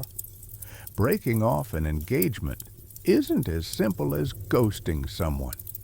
It can involve legal disputes, returned dowries, and damaged family honor that lingers like a sour smell at the market.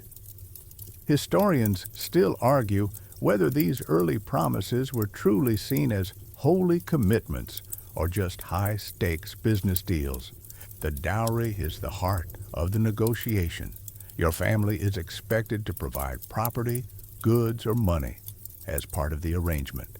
This isn't pocket change. It can mean land, livestock, furniture, even a chest full of linens you've been embroidering since childhood. In return, the groom or his family might offer a bride price or guarantee financial support. It's less happily ever after and more, let's balance the ledger. Quirky detail? In some regions, part of the dowry was displayed publicly on the wedding day, laid out for guests to admire, almost like a fashion show of fabrics, silverware, and poultry. Nothing quite says romance like showing off the pair of geese your family threw in to sweeten the deal. Once an agreement is struck, a formal contract is often written, sometimes with witnesses from both sides, and occasionally even blessed by a priest before the actual wedding. You might have no say in who you marry, but you're still expected to sign, or at least mark, your consent. And if you can't write, a simple X or even a pressed thumbprint does the trick. This legal backbone shapes the rest of your married life. A poorly written contract could leave you without rights to property if your husband dies. That's why some families spend weeks haggling over clauses about inheritance, debt responsibility, and, believe it or not, what happens if one spouse turns out to be unsuitable. That vague term could cover anything from chronic illness to, in one bizarre recorded case, an unpleasant singing voice. The wedding ceremony itself, in many towns, is less lavish than you might think. Often, it takes place right at the church door, where vows are spoken before stepping inside for a blessing. The public nature is intentional. Marriage is a contract witnessed by the community, not a private escape into romance. And don't forget, you need parental or guardian approval if you're underage. The legal age for girls could be as low as 12 in some places, though consummation was often delayed until she was older. Still, the idea that you could be legally a wife before your voice had fully settled into its adult tone is sobering, and another reminder of how little the concept of childhood existed here. Fringe practice worth raising an eyebrow at. In certain rural traditions, the groom's friends might kidnap the bride the night before the wedding, a playful rehearsal of the old custom of bride capture. It's meant to be symbolic, but imagine trying to get any decent sleep knowing a group of your future in-laws might burst into your home at midnight. When you finally stand beside your new husband, you're not just joining him. You're binding your entire legal and financial future to his. And you quickly learn that in medieval marriage, affection is nice, but contracts are king. Marriage might lock you into one man's household, but the rules about your dowry and who controls it will follow you like an overly nosy ant. From the moment you move into your husband's home, the question isn't just what's for dinner, but whose chest is that silver cup sitting in? The dowry is legally yours. Sort of. Technically, it belongs to you as your contribution to the marriage, but your husband usually manages it. That means he can decide how it's used, whether it's to buy a new plow, fund a trade venture, or repair the roof. Historians still argue whether this management was a form of practical household unity, or a convenient way to keep women from having direct control over wealth. Here's the practical fact. In many towns, the law requires that your dowry be preserved and returned to you if your husband dies. Sounds good, right? Except if he's squandered it on bad investments or been generous to his cousins, recovering it might mean a lengthy fight with his family, one you could lose if they're more powerful than yours. The quirky bit? In certain Italian city-states, dowries got so competitive that families would bankrupt themselves trying to outdo each other, stuffing daughters' trousseaux with silks, gold-threaded gowns, and even tiny jewel-encrusted devotional books. These displays were less about the bride's comfort and more about her father's prestige, a medieval version of keeping up with the Medicis. If you live in England, there's also the concept of dower, a portion of your husband's property set aside for your support if you're widowed. It's a safety net, but it comes with strings. For instance, remarrying could mean forfeiting it entirely, which makes you weigh romance against survival. Some regions enforce elaborate inventories when the dowry is transferred. Imagine sitting there while a scribe itemizes every spoon, blanket, and candlestick in your possession. You can't exactly sneak in a forgotten bolt of cloth without it going on the official list. There's also an odd superstition in parts of France and Germany. Certain items in the dowry are considered lucky or unlucky, depending on how they're packed. A mirror facing outward in the chest? Bad omen. A loaf of bread tucked on top? Good fortune for fertility. It's a blend of accounting and folk magic that keeps your aunt busy fussing over the packing for days.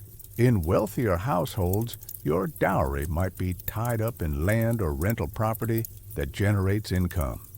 That sounds progressive, passive income before it was trendy, but you rarely see the coins yourself.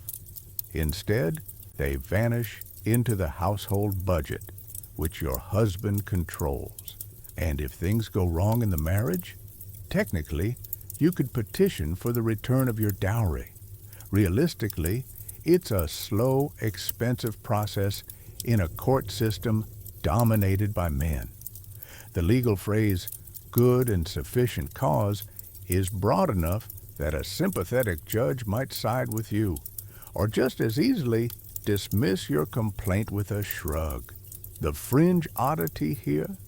In some rare cases, widows were allowed to take back their dowry and physical goods, leading to bizarre disputes over who owned which bed, pot, or tapestry. Picture you, in full widow's black, marching out of your in-laws' hall with 2 oxen and the good dining bench, insisting these were mine first. In the end, your dowry isn't just a pile of goods. It's a symbol of your value in this system, a bargaining chip in family alliances, and a lifeline if fate turns cruel. You learn quickly to remember every item in it, because one day you might have to fight to get it back. So, you've survived marriage negotiations, survived the dowry drama, and now you're officially a lady of the house, or at least a woman whose name is on a few pots and one good feather mattress. But here comes a rule that's more about politics than love. You're expected to host and manage social calls according to a dizzying set of hospitality codes. When guests arrive, the game begins. You have to stand just far enough from the door to avoid looking desperate, but close enough to greet them before the servants do. In some parts of France and Flanders, you're even judged on whether you extend your hand palm up or palm down. Palm up is deferential. Palm down suggests status. Historians still argue whether this small gesture truly influenced social rank, or whether it was just a fussy affectation kept alive by etiquette manuals. The mainstream fact is that hospitality in the Middle Ages is a serious business. Nobility and merchants alike use banquets and visits as networking opportunities, and the hostess, meaning you, is the central figure in keeping everyone happy.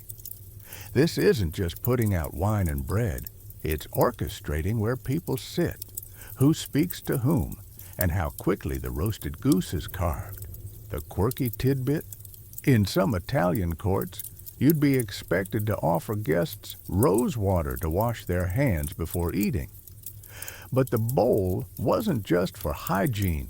It was a subtle stage for showing off.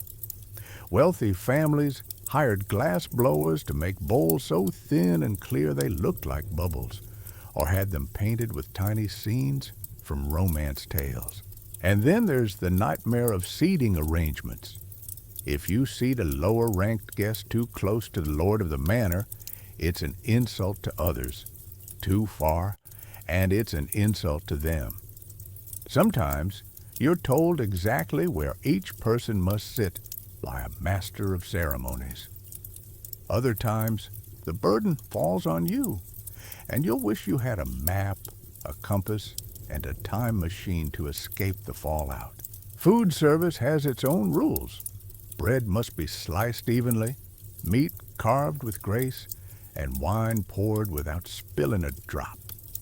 In England, certain meats are reserved for high-ranking guests, and offering them to someone of lower status might be seen as wasting them.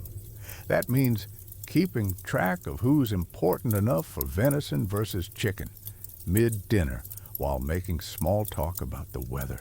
Some places even have laws about how much you can spend on hosting. Sumptuary laws in late medieval Florence, for example, limit the number of courses and the types of food you can serve at private events. The idea is to prevent excessive displays of wealth, but in practice, everyone tries to get around it.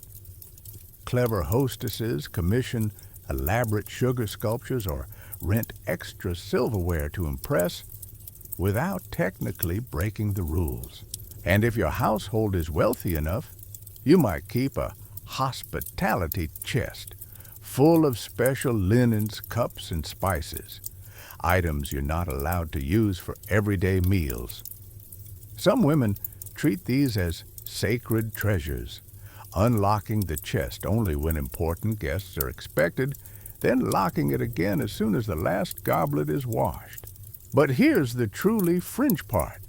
In certain regions, guests are encouraged to inspect your house as part of the visit.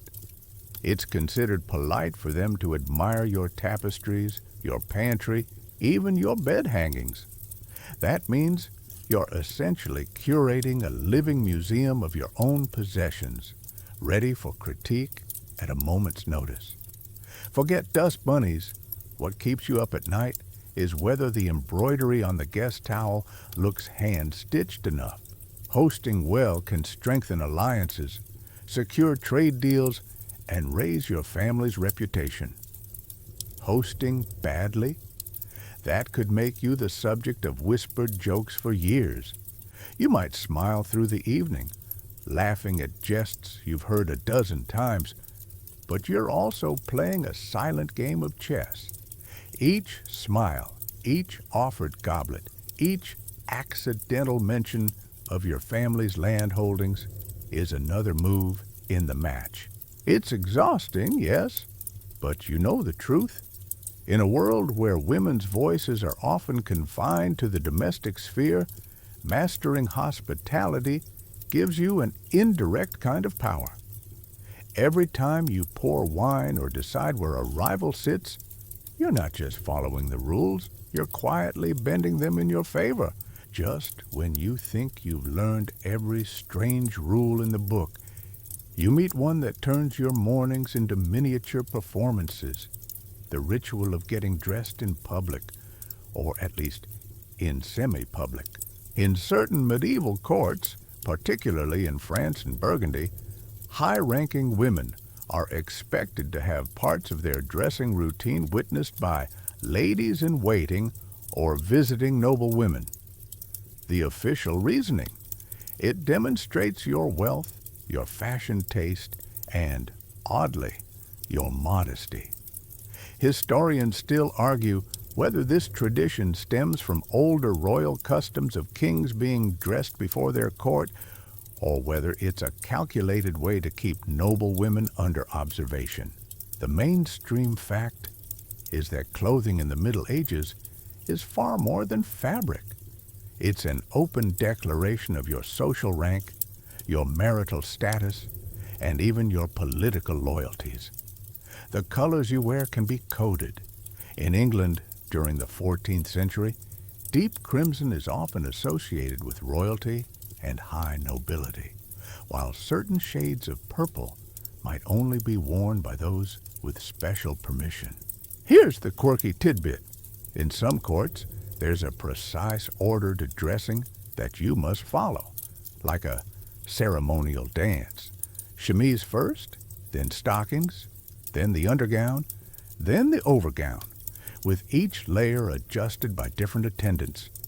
Sometimes an elaborate belt or girdle is clasped on with exaggerated slowness, so that any guests present can admire the jeweled work.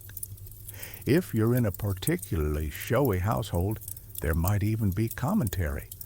Ah, the lady wears Italian velvet today. And yes, there are rules for what's hidden too. A glimpse of your embroidered undergarments, purely accidental of course, can be a status statement, since only wealthy women can afford decorated pieces no one's supposed to see. Think of it as the medieval equivalent of wearing designer labels on the inside of your coat. But the strangest part? In some regions, noble women's wardrobes are subject to official inspection. In Florence, city officials sometimes visit wealthy households to enforce sumptuary laws, ensuring you're not wearing forbidden fabrics like excessive silk or cloth of gold. Imagine opening your chest of clothes to a stranger, hoping they don't confiscate your favorite gown because the embroidery is too opulent. Getting dressed can also be a political act. If your husband is trying to curry favor with a certain faction, you might be instructed to wear their preferred colors or regional styles. It's subtle, but everyone at court will notice. One misplaced hue could spark rumors about shifting alliances. And here's a lesser-known twist. In some noble households, women are discouraged from dressing themselves entirely, even when alone. The logic is that self-dressing might wrinkle the fabric or misalign the fit, and only a trained attendant can properly manage the layers. This means your privacy is, well, not really a thing. You start your day already on display, your personal space shaped by etiquette like a corset shaping your waist. Of course, mistakes happen. A ribbon tied in the wrong knot, a hem slightly uneven, or a veil placed too far forward on your forehead can cause subtle but very real social ripples. You might get polite, tight-lipped smiles from other ladies, followed by whispers as soon as you turn away. And you don't just stand there passively during dressing. You must chat, offer compliments, and maybe drop a few tidbits of news, enough to keep your audience entertained without revealing anything too personal. You're a hostess in your own bedroom, with your body as the centerpiece. It's a performance you repeat every day, sometimes twice, if you change for an afternoon ride or an evening feast. Over time, it becomes as rehearsed as a stage play, every movement calculated to seem natural. The truth is, though, that you're not dressing just for the sake of fashion. You're reinforcing your place in a hierarchy where every ribbon, every jewel, and every glance counts. After mastering public dressing, you step into another odd ritual, the medieval bath, or rather, the near absence of one. You trudge down narrow stone stairs to the bathhouse, which smells faintly of herbs, smoke, and centuries of, well, everything. You probably won't survive this if you're squeamish about hygiene. Bathing isn't a daily thing. In many areas, it's more about social display than cleanliness. And the schedule can be surprisingly rigid. The mainstream fact: wealthy households maintain private baths, sometimes heated with wood-fired water or lead-lined tubs. The water is drawn from wells or cisterns, and attendants help fill the tub while you remove your layers in a precise order, echoing the public dressing rituals. Historians still argue whether these baths were primarily medicinal or social. The truth is likely both. Quirky detail: some women carried cloths infused with perfumes or vinegar to rub on their skin during bathing, partly to mask body odors, partly because strong scents were believed to ward off disease. Imagine standing in a room filled with lavender, rose petals, and a faint tang of sour vinegar. It's simultaneously soothing and slightly alarming. Bathing etiquette is surprisingly strict. You must be assisted at all times, no slipping into the water alone, and there's a precise order for washing: face first, hands, arms, torso, then legs. Any deviation can be considered sloppy, and sloppy is not a word you want attached to your reputation. Some households even dictate who may watch whom. Female attendants for noble women, male attendants only for very young girls. And then there's the public bathhouse, if your family isn't wealthy. These were shared spaces, sometimes co-ed, with assigned hours for women. The odd part: you're not just bathing, you're socializing, gossiping, and subtly evaluating other women's social standing. A wrinkle in a neighbor's tunic or a dull sheen on her hair could become a talking point for weeks. Perfume and herbs weren't just about smell. They were status markers. Saffron-infused water, rose water, and exotic spices showed off wealth and taste. Some women even kept small scented pouches in their gowns afterward to maintain a delicate aroma throughout the day. You might laugh at the effort, but imagine the silent satisfaction of walking through a market where everyone can detect your subtle sophistication before you even speak.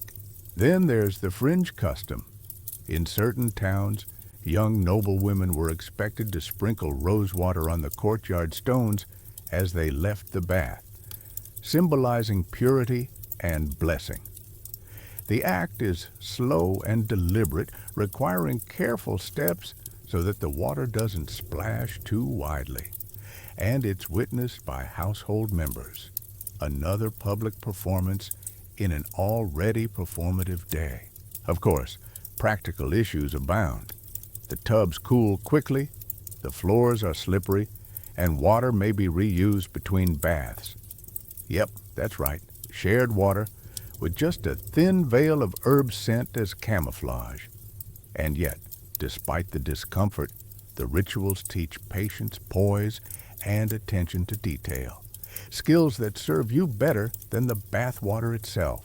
By the time you leave, dressed again in fresh linen, hair neatly braided or veiled, you carry yourself differently. The bath is as much a lesson in grace as it is in hygiene, and you know that the scents clinging to your clothing are invisible signals of rank, care, and propriety. You've survived another strange rule, but tomorrow promises another. Because in the medieval world, women's lives are an endless series of performances, each more intricate than the last. Just when you think you've reached some semblance of rhythm in your days, another bizarre rule sneaks in. Table manners beyond the household meal. You attend public banquets, court feasts, or festival gatherings, and suddenly, every bite you take is a potential scandal. The mainstream fact: in noble and merchant households, feasting is a performance. You're not just eating, you're demonstrating refinement, self-control, and awareness of social hierarchies. Historians still argue whether these intricate rules genuinely reflected cultural ideals or were deliberately convoluted to reinforce the power of the elite. For instance, utensils are tricky. Forks are rare in much of Europe before the 14th century, so eating is mostly hands-on, but there are strict guidelines.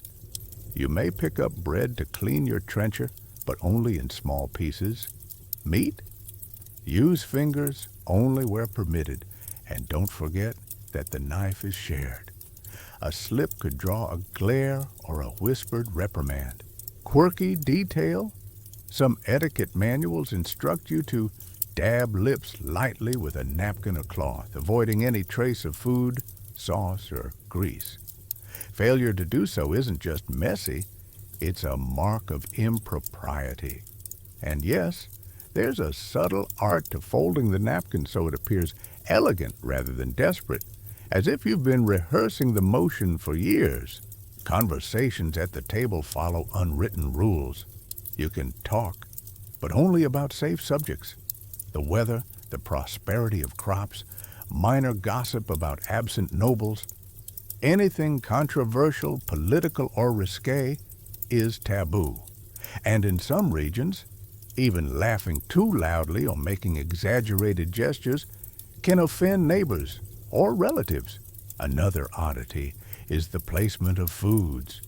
Certain dishes are honor foods reserved for higher status guests. If you're served first, it signals your rank. If last, you're reminded of your lower place. Even the order of drinking matters.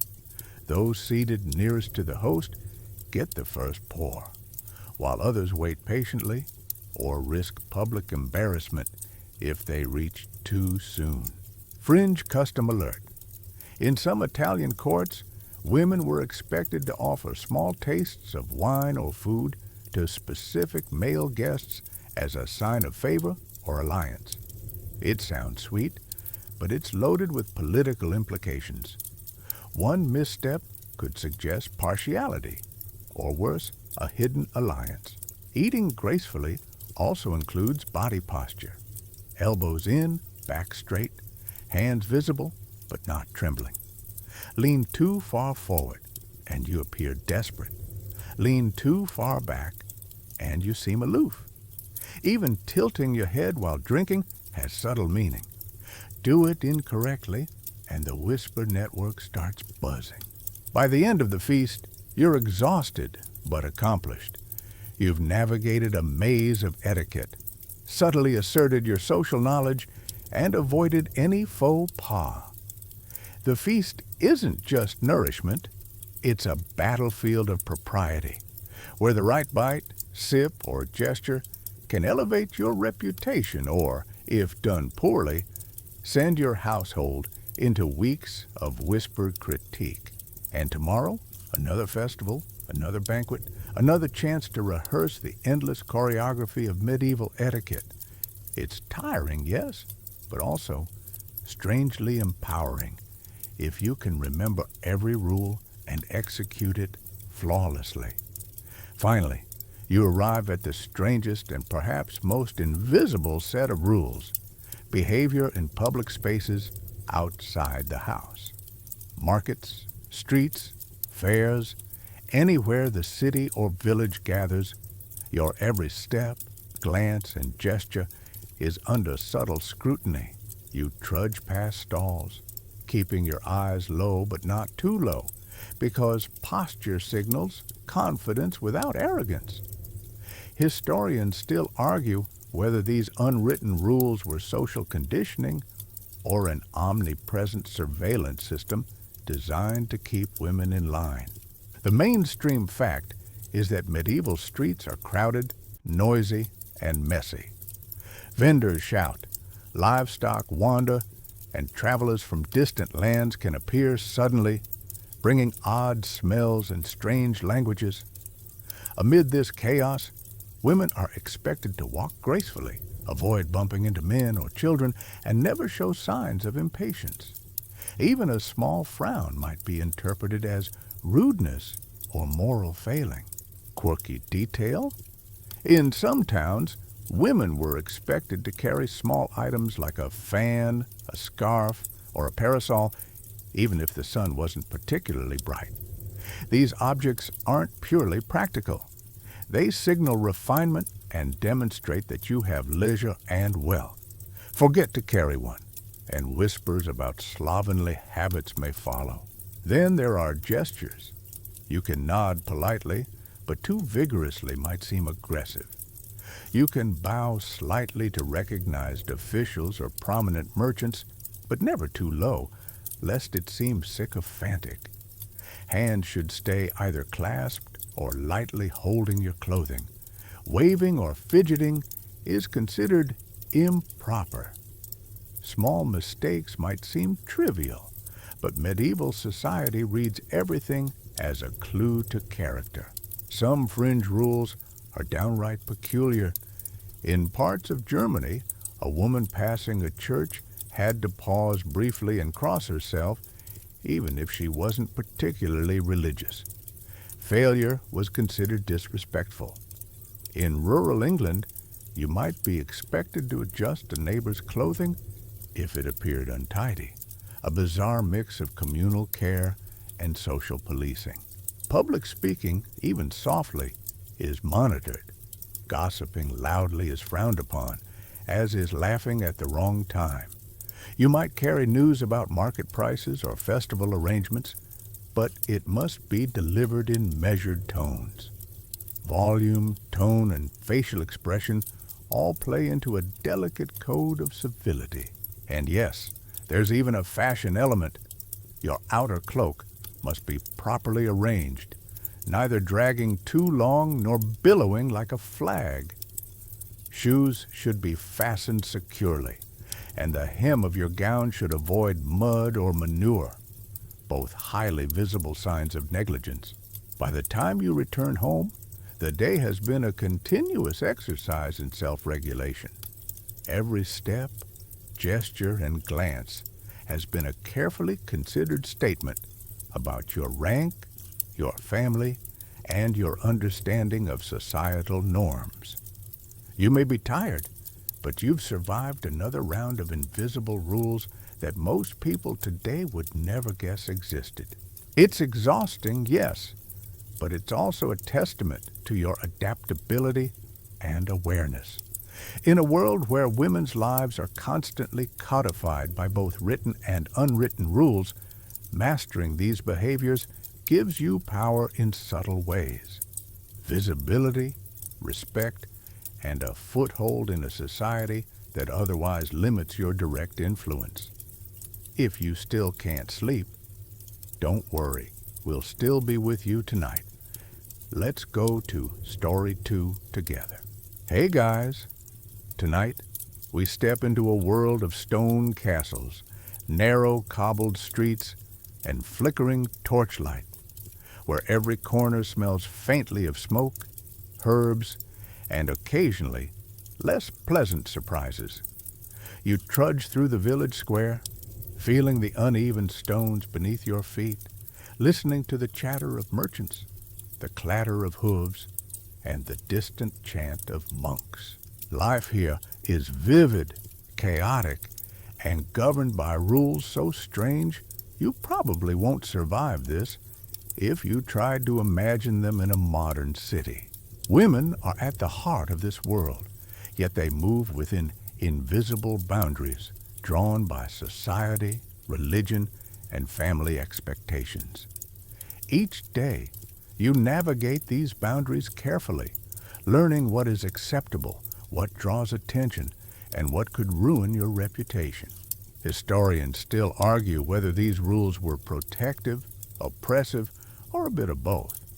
Probably a messy mix. You probably won't survive this world if you think of medieval women as passive or unimportant. Far from it. They are farmers, traders, mothers, advisors, and keepers of homes and communities, orchestrating life from kitchens, bedrooms, and markets. Their lives are punctuated by work, ritual, and social observation, all conducted under the constant gaze of neighbors, family, and the church. Quirky detail. In some towns, noblewomen are expected to carry small hand mirrors while walking, not to admire themselves endlessly, but as subtle signals of status. It's a gesture saying, I have wealth, leisure, and taste. A medieval version of flashing a designer handbag. So, before you get comfortable, take a moment to like the video and subscribe. But only if you genuinely enjoy what I do here. And hey, while you're at it, drop your location and the local time in the comments. I love knowing where in the world you're listening. Now, dim the lights, maybe turn on a fan for that soft background hum, and let's ease into tonight's journey together. As your first step into medieval life, imagine being a young girl in a village. You wake before sunrise, the rooster's crow echoing against timber and stone. Your chores begin immediately, fetching water from the well, sweeping the floors, helping prepare a simple breakfast of bread and pottage. There's no moment to linger. Time is measured by tasks, and mistakes are not forgiven lightly. Even as a child, you're learning the intricate codes of behavior that will follow you into adulthood. Quirky tidbit. Some families sprinkle crushed herbs on the threshold to ward off evil spirits or illness. A mix of superstition and hygiene. You might wrinkle your nose at the pungent aroma, but it's a fact of life, and everyone treats it with solemn respect. By the end of the morning, you've carried water, helped churn butter, and observed adults negotiating social interactions with precision. It's exhausting, but you're absorbing lessons silently. How to move, when to speak, and when to remain unseen. Even the tiniest gestures matter. How you hold a bucket, how you sweep, even how you stand at the well can signal your social upbringing. Historians still debate how much autonomy young girls truly had in this setting. But one thing is clear. From the very first moments of daylight, your world is structured, observed, and coded with rules that will shape the rest of your life. Your childhood is a patchwork of chores, lessons, and carefully monitored play. You trudge through mornings fetching water, collecting firewood, or tending small animals, while older siblings or parents keep a watchful eye. Even in play, there are rules. Dolls and simple toys are not mere entertainment. They're training tools. A tiny linen doll teaches you how to fold swaddling clothes, and a set of wooden spoons shows proper stirring techniques for the family pot. Historians still argue whether these early lessons through play were conscious educational tools or just convenient ways to keep children occupied. Education is uneven, highly dependent on social class. If you are the daughter of a noble household, a tutor or governess might introduce you to reading, writing, Latin prayers, and embroidery. You learn to hold a quill properly, to recite psalms with clear diction, and to memorize the family genealogy for future courtly introductions.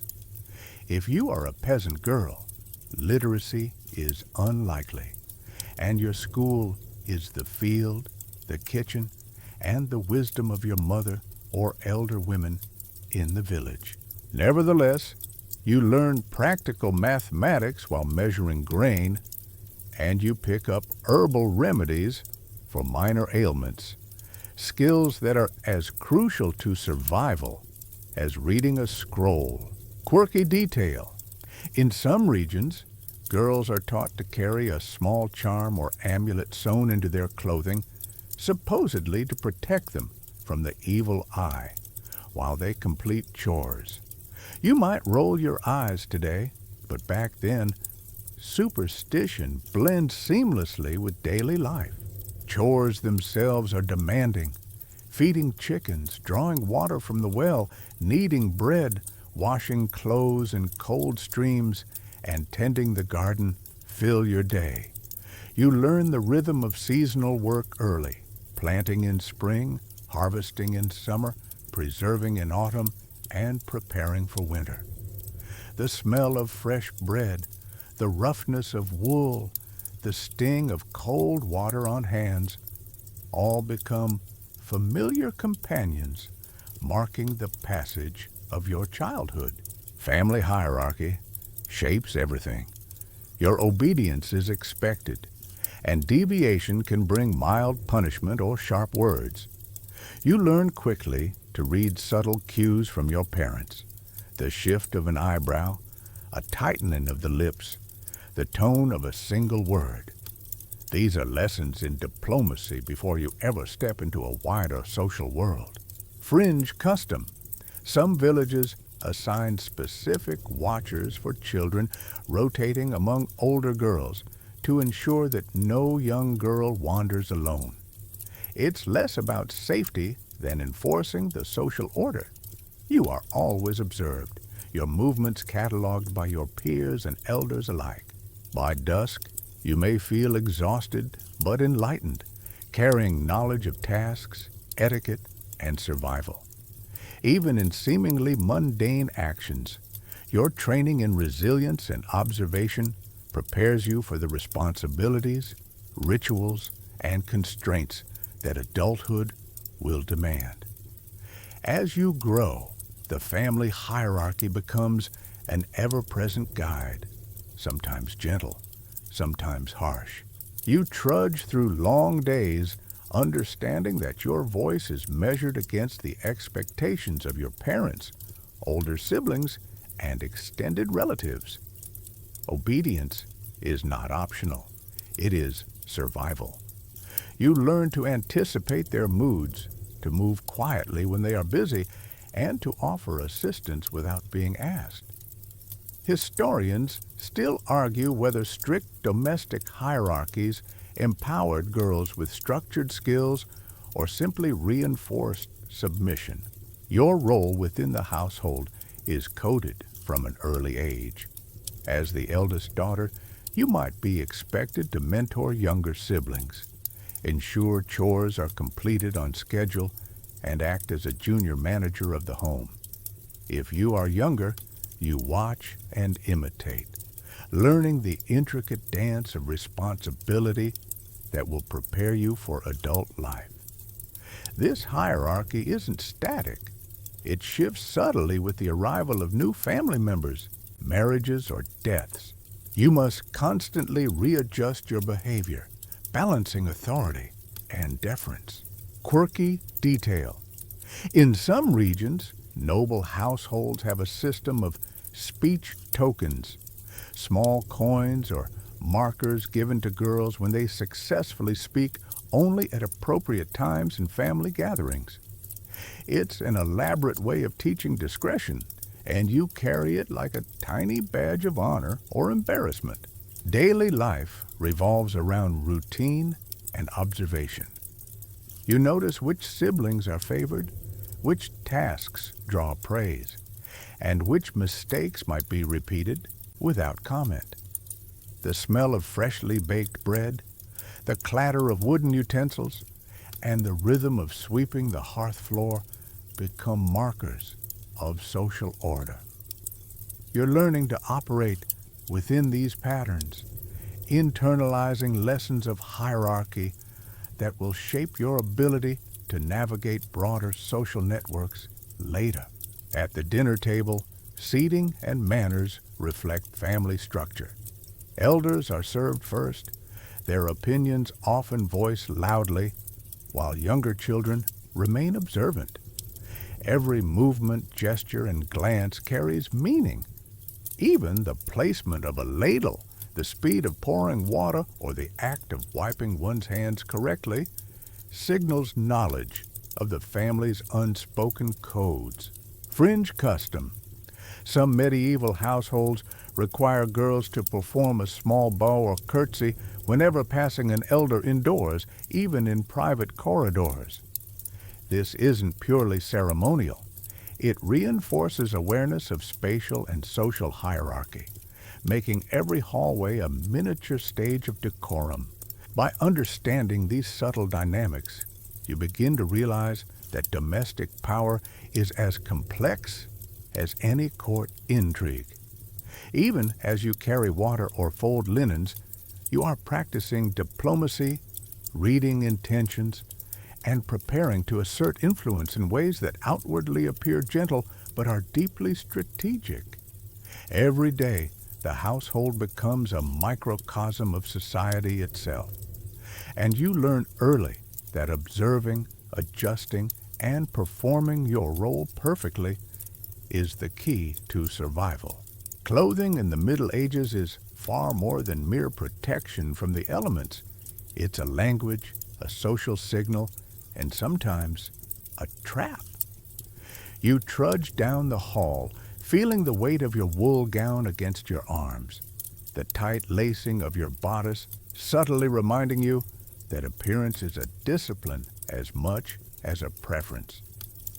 Historians still argue whether restrictive garments were intended primarily for modesty, display of status, or the literal shaping of women's comportment. The mainstream fact is that fabrics and colors broadcast your family's wealth, connections, and taste. Linen undergarments indicate cleanliness. Fine wool or silk demonstrates wealth.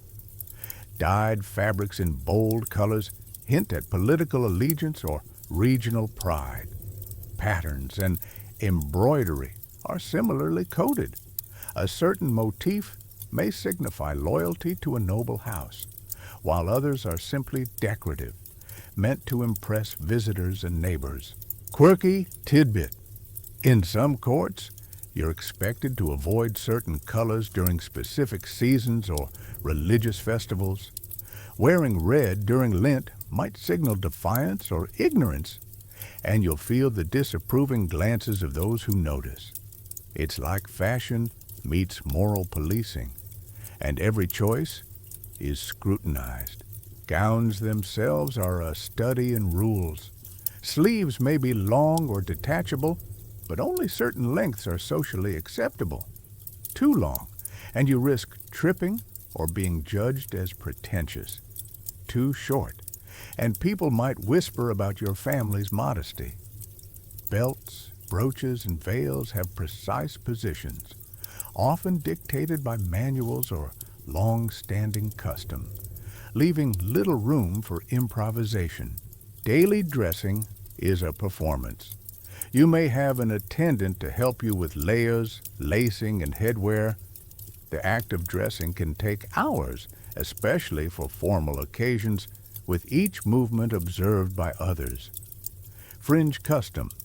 In some Italian cities, young noblewomen practice dressing before a mirror in the presence of other girls to prepare for public scrutiny, a mix of etiquette lesson and subtle peer competition. Shoes, too, are not just practical, they're a status marker. Pointed shoes called poulaines can extend several inches beyond your toes, making walking an art form and signaling refinement. You wobble carefully, knowing that missteps might invite whispered commentary. Even head coverings carry meaning. Married women are expected to veil, demonstrating modesty and obedience. Unmarried girls may wear simple coifs, signaling availability without overstepping propriety. How you arrange your hair and veil is as closely monitored as your words and gestures in public. By the end of the day, you've internalized an entire system of symbols without consciously thinking about it. Every fabric, color, fold, and accessory is part of a language of social understanding. To navigate medieval life successfully, you must master both the mechanics of clothing and the subtle messages it communicates. Even when sitting quietly at the hearth, you remain a walking declaration of status, virtue, and family reputation, a performance that never truly ends. The day begins early, long before the sun fully touches the thatched roofs of your village. You trudge barefoot over cold, uneven floors to fetch water from the well, your hands raw from the chill in the rope's coarse fibers. Chores dominate your hours, shaping your body, mind, and even your sense of time. Historians still argue whether these daily tasks were purely survival necessities or subtly structured training for social and domestic obedience. Mainstream fact: rural women spend much of their lives in constant labor, balancing cooking, cleaning, gardening, and animal care. You help milk cows, feed chickens, gather eggs, and carry heavy buckets of water. Firewood must be chopped and stacked, hearth fires maintained for cooking and warmth. Even young girls are expected to participate, learning practical skills critical for adulthood. Quirky detail. In some villages, women sprinkle crushed herbs or flowers into the cooking fire, believing it improves flavor or protects the household from illness. You may wrinkle your nose at the smoke, but elders take it seriously, blending superstition with everyday life in a way that seems perfectly ordinary. Mealtime preparation is a chore in itself. Grain is ground into flour using heavy stones. Dough is kneaded and left to rise, and pottage simmers over the fire, requiring constant attention. Spices, if available, are precious. You learn to ration them carefully. Meals are simple, but each action, from stirring the pot to arranging vegetables, is a lesson in rhythm, patience, and precision. Laundry is another exhausting task. Clothes are scrubbed in cold rivers or large basins beaten with wooden paddles to remove dirt, and hung on lines or hedges to dry. You quickly learn that mud, smoke, and animal contact are daily constants, and cleanliness is relative. Yet, there's pride in a well-laid hearth, a polished wooden table, or a carefully folded set of linen, even if absolute hygiene is impossible. Even play and leisure are chore adjacent.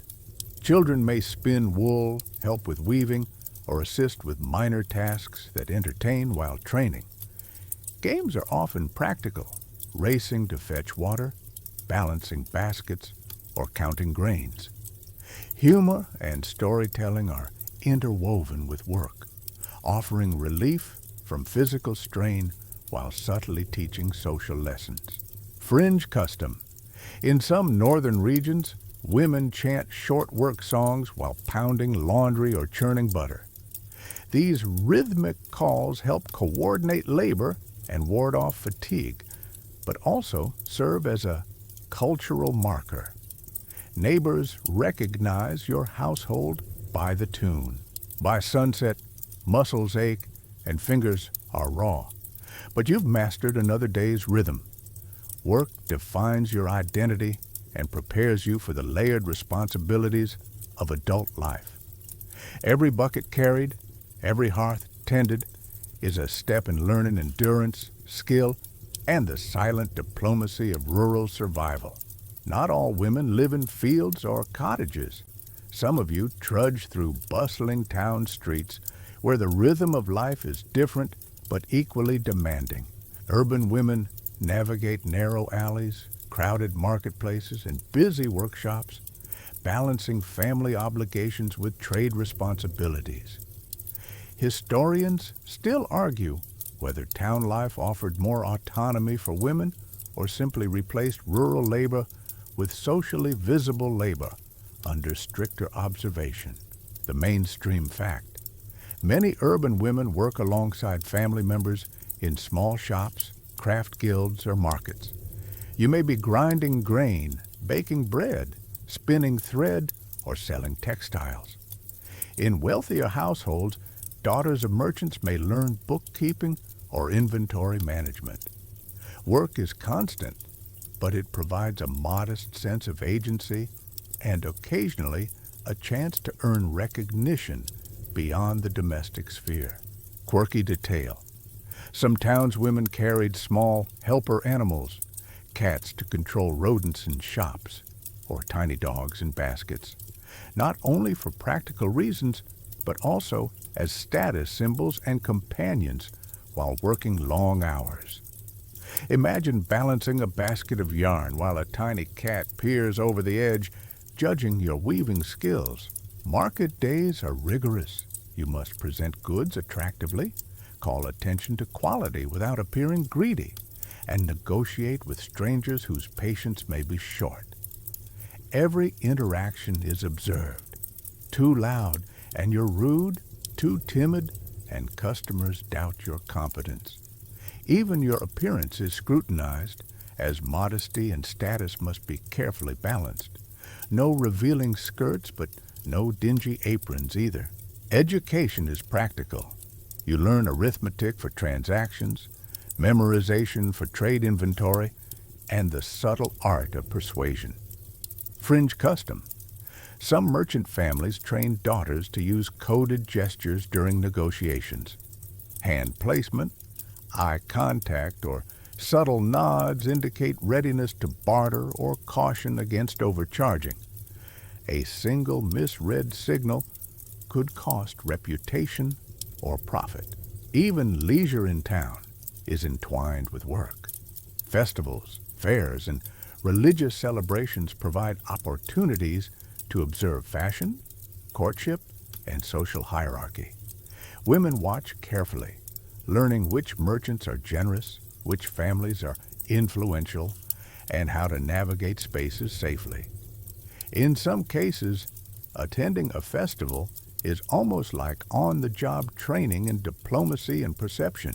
Despite the labor, urban women gain visibility and influence. Managing a stall, assisting in guild operations, or supervising apprentices cultivates organizational skills, authority, and social connections. Every step through crowded streets and every transaction teaches lessons in negotiation, patience, and public poise. In town, as in the countryside, survival and social success depend on mastering both work and the unspoken rules of appearance, behavior, and discretion. Religion threads through your life like the hem of a well-worn gown. You trudge to the local church or convent, your steps measured and deliberate, aware that your posture, gaze, and timing are all under scrutiny. Historians still argue whether strict religious expectations were primarily spiritual guidance or a mechanism of social control. But either way, faith shapes your days profoundly. Mainstream fact: medieval women are expected to attend Mass regularly, observe feast days, and participate in prayers and rituals. The sound of the bell calls you to action, and the scent of incense mixes with the stone and candle wax. Nuns in convents experience an even stricter rhythm, rising before dawn, chanting the divine office, and dedicating hours to study, copying manuscripts, and manual labor. Quirky detail: in some convents, young girls learning to chant must wear small weighted veils to train their posture, keeping them upright during long services. It's uncomfortable, but everyone pretends elegance comes naturally. Daily devotional practices extend into your household. You recite prayers in the morning, light candles for protection or thanks, and might carry small rosaries or charms.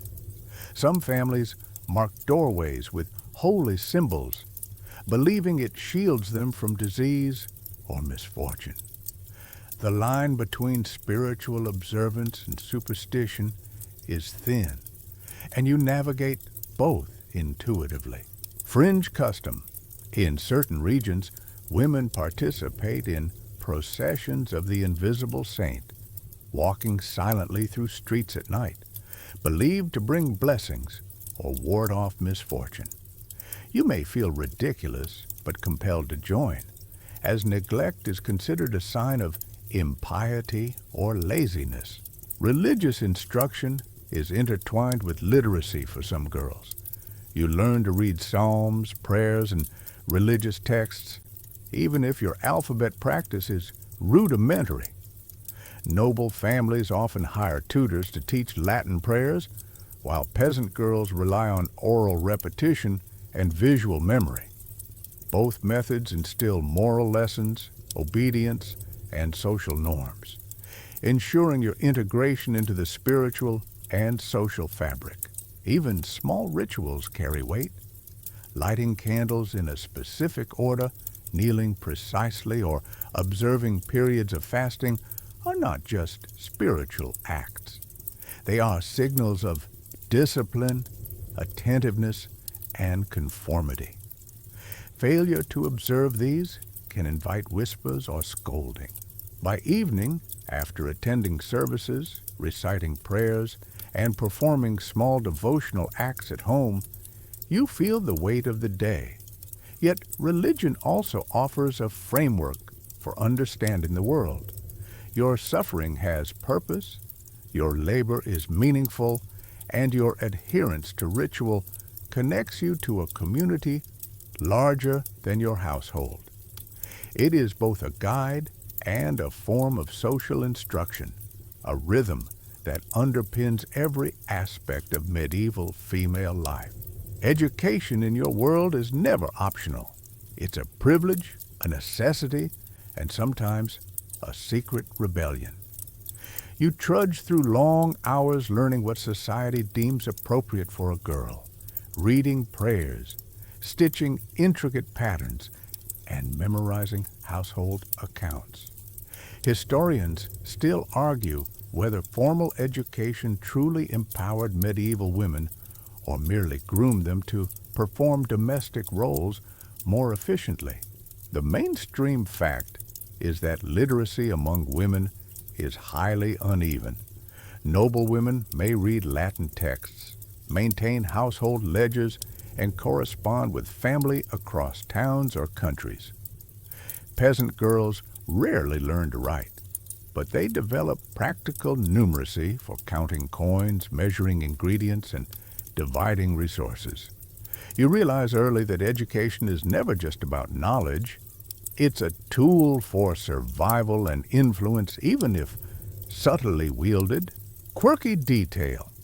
In some convent schools, girls are taught riddles and memory games using scripture, blending intellectual play with moral instruction. You may find yourself giggling quietly at clever wordplay while secretly demonstrating your memorization skills, a small act of enjoyment within strict confines. Skills beyond reading and writing are equally prized. Sewing, embroidery, spinning, and weaving are considered essential arts for managing households and producing goods for trade or barter. You practice tirelessly, the rhythm of needle through fabric, teaching patience, precision, and focus. Fringe custom. In parts of France, young girls are evaluated on how symmetrically they fold and stitch handkerchiefs, an odd standard that signals both manual dexterity and social refinement. Education is also oral.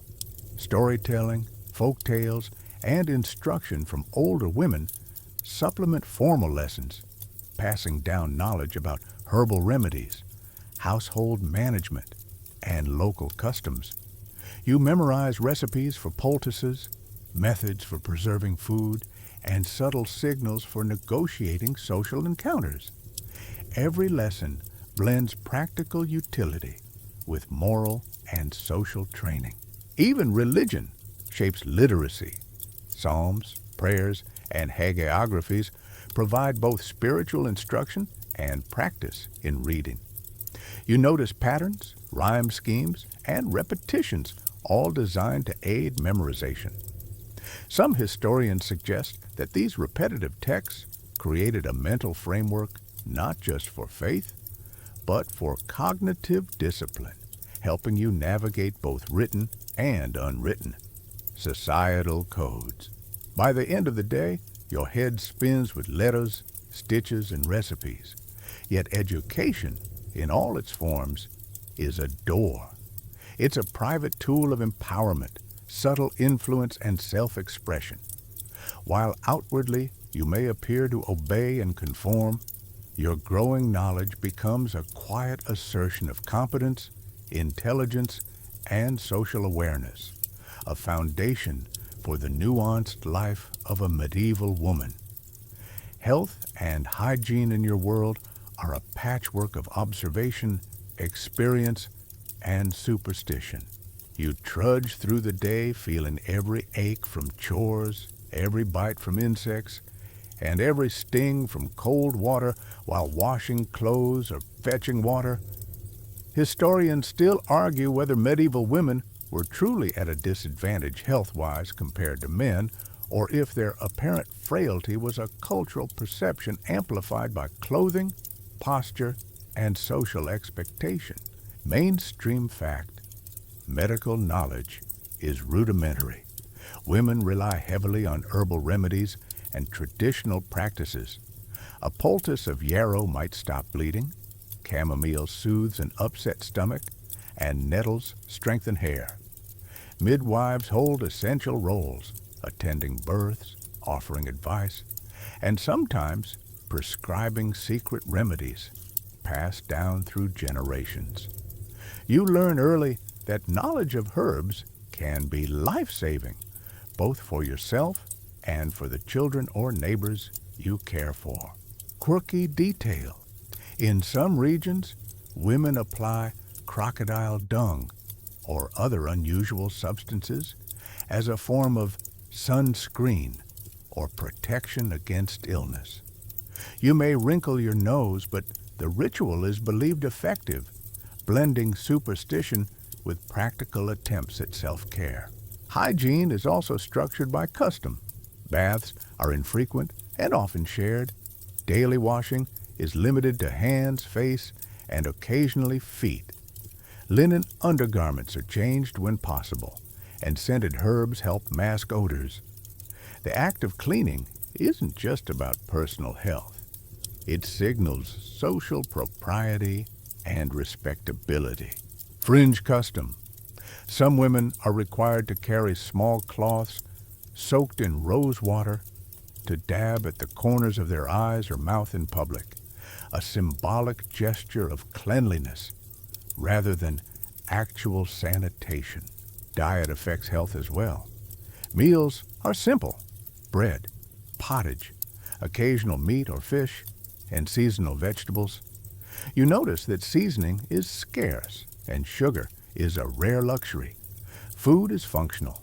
It sustains labor, but extravagant indulgence is socially discouraged. Pregnant women or nursing mothers face strict dietary advice, though often based on folklore rather than science. Childbirth is particularly dangerous. Midwives assist, but mortality rates are high. Herbal infusions and ritual prayers accompany births, offering both practical and spiritual support. Women learn young how to manage minor injuries, fevers, or digestive issues, preparing for a lifetime of domestic medical care. Mental health, while rarely discussed, is affected by these pressures. The constant labor, strict rules, and social surveillance weigh heavily. Yet rituals, prayers, and communal work offer a structure that balances stress, creating resilience. You internalize lessons of patience, endurance, and subtle self-care, which are as critical to survival as physical strength. By evening, your body aches, your hands are rough, and your face is streaked with the evidence of work. Yet you've learned to navigate a world where health is precarious, hygiene is symbolic, and superstition and practicality intertwine seamlessly. Every action, from washing hands to applying herbs, carries layered significance, teaching both survival and social literacy. Marriage in your world is less about love and more about strategy, survival, and social positioning. You trudge through the rituals and negotiations with the awareness that your future and sometimes your family's fortunes hinge on the arrangement. Historians still argue whether arranged marriages genuinely secured social stability or trapped women in oppressive roles. But either way, the stakes are high and the rules intricate. The mainstream fact: dowries are central to marriage negotiations. Your family prepares gifts of money, livestock, or household goods to accompany you into your husband's household. The size and quality of your dowry signal status, wealth, and negotiation skill. A well-prepared dowry can ensure comfort, influence, and even protection, while a modest or mismanaged one may limit your future autonomy. Quirky detail. Some families include peculiar items in dowries, like small jars of preserved insects, symbolic tokens, or handwritten poems praising virtue, meant to display culture, cleverness, or regional pride. You might wonder why anyone would treasure such items, but each has meaning in the eyes of observers. Courtship itself is brief and highly structured. Meetings are overseen, gestures are coded, and conversation is limited to polite observation. Physical contact is rare. Instead, your demeanor, voice, and attentiveness convey suitability. Fringe custom. In certain regions, prospective brides perform small domestic tasks in front of the groom's family to demonstrate competence, from folding linen to churning butter. Mistakes can be laughed at, but too many missteps signal incompetence. Ceremonies are equally codified. Marriage contracts are read aloud, witnessed by family, neighbors, and sometimes the parish priest. You learn quickly that your words carry weight. Even simple affirmations must be measured, reflecting obedience, piety, and readiness for adult responsibility. Public perception matters as much as private agreement. Legal aspects reinforce gendered roles. While women may retain some control over their dowry or inheritance, the majority of property rights transfer to the husband or his family. Widows sometimes regain limited control, but this depends on local custom, wealth, and family negotiation. Despite the external constraints, marriage also offers opportunity. You gain a new household to manage, a platform to influence family decisions, and a chance to build networks in the wider community. Every conversation, gesture, and chore is a chance to assert subtle authority within socially accepted bounds.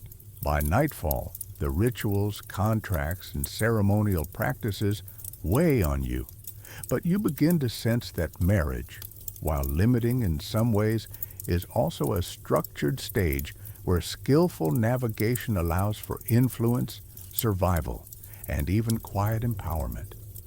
Understanding the social code is as critical as understanding the role itself, a dance of duty, decorum, and occasional clever maneuvering. Life as a wife is a complex tapestry of duty, negotiation, and constant observation. You trudge through your new household carrying lessons from childhood, chores mastered in rural fields, and subtle etiquette absorbed from family hierarchies. Historians still argue whether marriage truly limited women's agency or offered a new sphere of influence behind closed doors. Mainstream fact: as a wife, your responsibilities include managing the household, supervising servants or apprentices, preparing meals, maintaining cleanliness, and overseeing budgets. You learn to stretch resources, plan for seasonal shortages, and balance work with social obligations. Every decision, from distributing chores to arranging firewood, demonstrates competence and earns social credibility.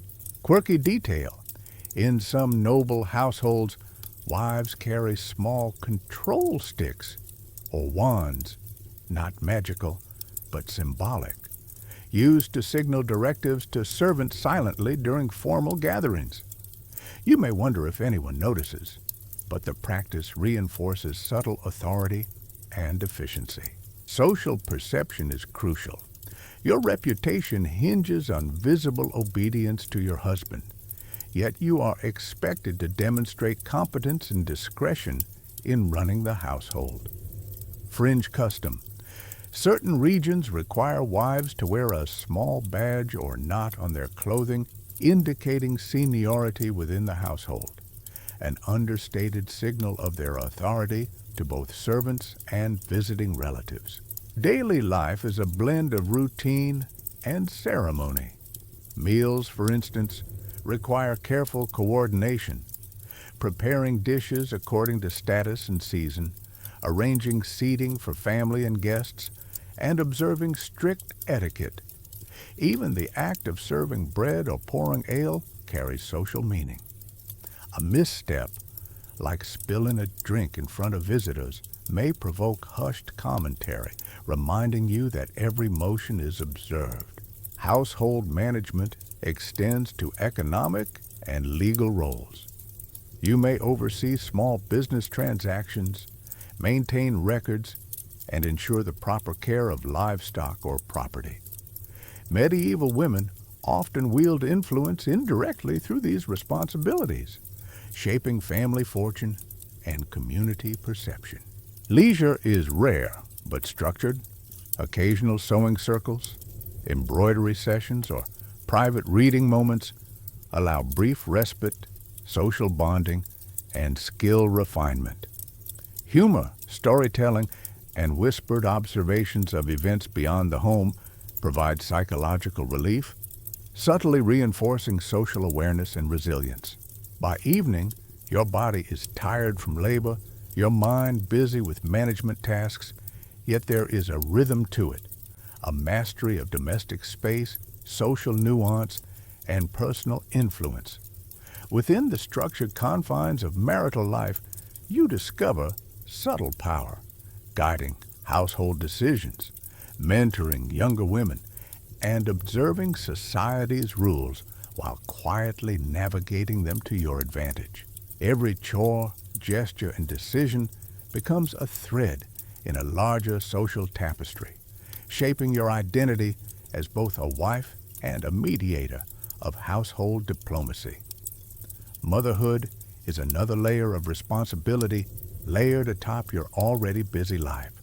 You trudge through endless cycles of feeding, cleaning, and comforting, your hands rough, your body weary, yet attuned to the rhythm of children's needs. Historians still argue whether medieval motherhood was primarily nurturing, a labor-intensive obligation, or a structured social expectation that reinforced family continuity. Mainstream fact: pregnancy and childbirth are central experiences. Without modern medicine, births are attended by midwives who rely on experience, herbal remedies, and ritual prayers. Labor is physically demanding and risky, with maternal mortality rates high. As a mother, you are expected to manage your own health carefully, consume proper foods, and adhere to customs believed to protect both you and your child. Quirky detail: in some villages, women wear small charms around their neck or sewn into baby clothes to ward off evil spirits believed to harm infants. You might roll your eyes today, but these objects are treated with solemn respect, offering psychological comfort as much as superstition. Child care extends beyond mere survival. Feeding, burping, washing, and dressing children are daily tasks, yet you also teach social norms: how to speak politely, interact with elders, and perform basic domestic chores. Lessons in obedience, patience, and awareness of hierarchy are instilled early. Fringe custom: in certain regions, mothers must whisper nursery rhymes during chores to simultaneously entertain and impart moral lessons, blending education with daily labor. Nutrition and hygiene are perpetual challenges. You manage limited resources, ensuring that children eat nourishing foods while stretching family supplies. Baths are infrequent. Cleanliness is relative. Clothes are patched and reused.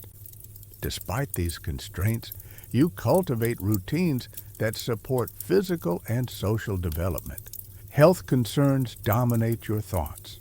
Illness spreads quickly in households. A child's cough or fever demands immediate attention, often combining herbal remedies with prayers or ritual gestures. You learn to diagnose and treat minor ailments, preparing for emergencies that might strike at any time. Beyond physical care, emotional labor is constant. You soothe fears, calm disputes between siblings, and encourage obedience while maintaining household harmony. You become a mediator, a teacher, and a nurturer simultaneously, often sacrificing personal rest or comfort. By nightfall, after tending to children, reviewing household needs, and preparing for the next day, you feel exhausted yet accomplished. Motherhood in the Middle Ages is an endurance test, blending physical labor, emotional resilience, and strategic awareness. It is a role where every action, from feeding to teaching, reinforces survival, societal norms, and the continuation of family legacy, shaping both your identity and that of your children. Social life for women is an intricate balance of duty, observation, and subtle networking, you trudge through community gatherings, festivals, and religious ceremonies, acutely aware that every gesture, glance, and word can shape reputation. Historians still argue whether social expectations restricted women unnecessarily or offered a discrete form of influence through relational networks. Mainstream fact: women attend church services, market days, weddings, and seasonal fairs, often as representatives of their households. Each appearance reinforces family status, allows observation of social hierarchies, and creates opportunities for exchange of information, favors, or alliances. Being socially adept is as crucial as household management. Quirky detail: in some towns, women carry small handkerchiefs or ribbons dyed in specific colors to signal mood, availability for conversation, or marital status. You might chuckle today, but such subtle codes are carefully monitored and widely understood within communities. Interactions are often governed by unwritten rules. Eye contact, posture, and tone carry meaning. Overzealous chatter may be seen as impertinence, while too little can imply ignorance. Fringe custom: in some regions, older women act as informal social referees, subtly guiding younger women on proper behavior during communal events, sometimes assigning playful consequences for breaches of etiquette. Craft and trade intersect with social life. You might demonstrate weaving, embroidery, or baking skills during gatherings, not only for practical purposes, but to signal competence, diligence, and cultural refinement. These displays create networks of mutual respect and occasional competition among women of similar status. Romance and courtship unfold within these social spaces. You learn early to interpret gestures, whispers, and glances with nuance. Public interactions are carefully staged. Too bold, and gossip spreads. Too shy, and potential suitors or allies may overlook you. Festivals, dancing, and communal prayers become arenas for subtle negotiation of relationships, influence, and alliances. Even leisure activities reinforce social expectations. Games, storytelling, and singing circles allow women to bond, exchange information, and demonstrate knowledge or wit. Humor, often layered with irony or clever observation, strengthens social cohesion while maintaining hierarchy. By night, after navigating a day full of nuanced social cues, subtle power plays, and communal performance, you recognize the unspoken rules that govern relationships. Your ability to observe, interpret, and respond strategically becomes a vital skill, shaping both personal survival and household prosperity. In medieval society, social intelligence is as essential as physical labor, and mastering it can expand influence in ways that work or marriage alone cannot achieve. Travel for women is rare, yet when it occurs, it is a carefully calculated act of negotiation and observation. You trudge along dirt paths, cobbled streets, or forest trails carrying belongings, children, or goods, acutely aware that every step exposes you to scrutiny, gossip, and potential danger. Historians still argue whether travel empowered medieval women or reinforced their dependence on social structures and male escorts. Mainstream fact: most travel is functional, attending markets, visiting relatives, pilgrimages, or moving between households after marriage.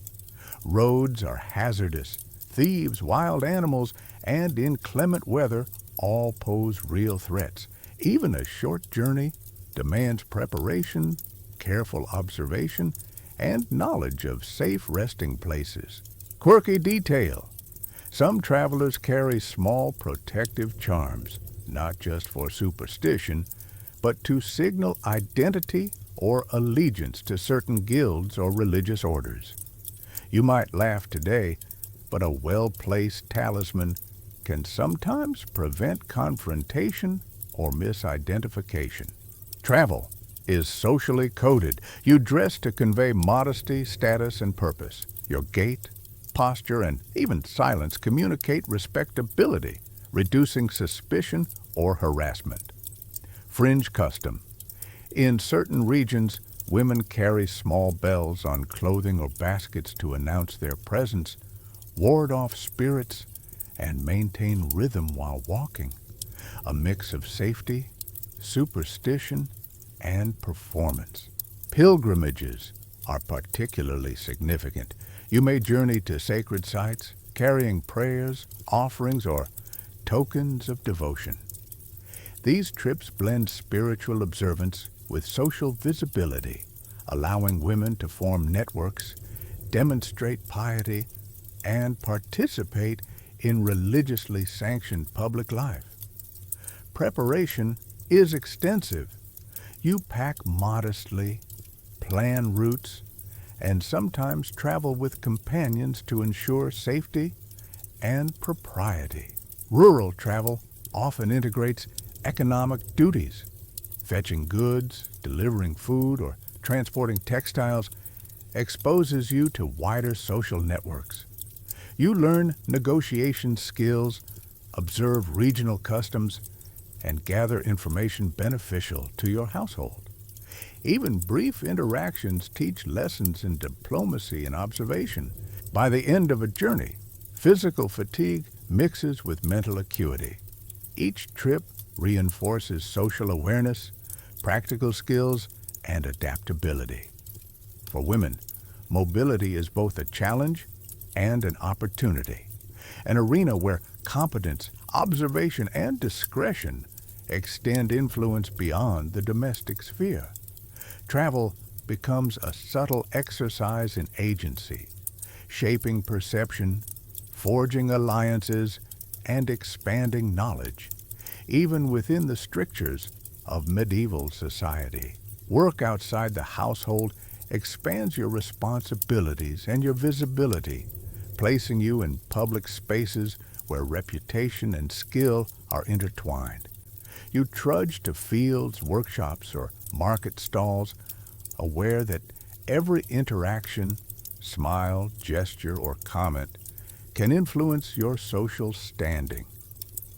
Historians still argue whether economic labor genuinely increased women's independence or reinforced gendered hierarchies through scrutiny and social policing. Mainstream fact: women participate in a variety of trades. Textile production, baking, brewing, and small-scale market sales are common. You may help a family business, manage apprentices, or sell homemade goods, integrating domestic knowledge into public enterprise. Work outside the home is practical, socially instructive, and occasionally empowering. Quirky detail. In some towns, women wear small decorative badges, indicating the specific trade they practice, like spinning or weaving.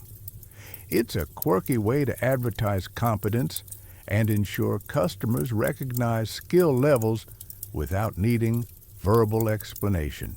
Negotiation is a critical skill. You haggle for prices, ensure fairness, and maintain a balance between confidence and modesty. Fringe custom. In certain guilds, women perform silent cues, hand gestures, or basket placements to indicate readiness to complete a sale, a social shorthand that reinforces community norms while maintaining decorum. Work outside the home also builds social networks. You observe other women, exchange tips, and subtly monitor gossip, learning who is trustworthy, influential, or prone to exaggeration.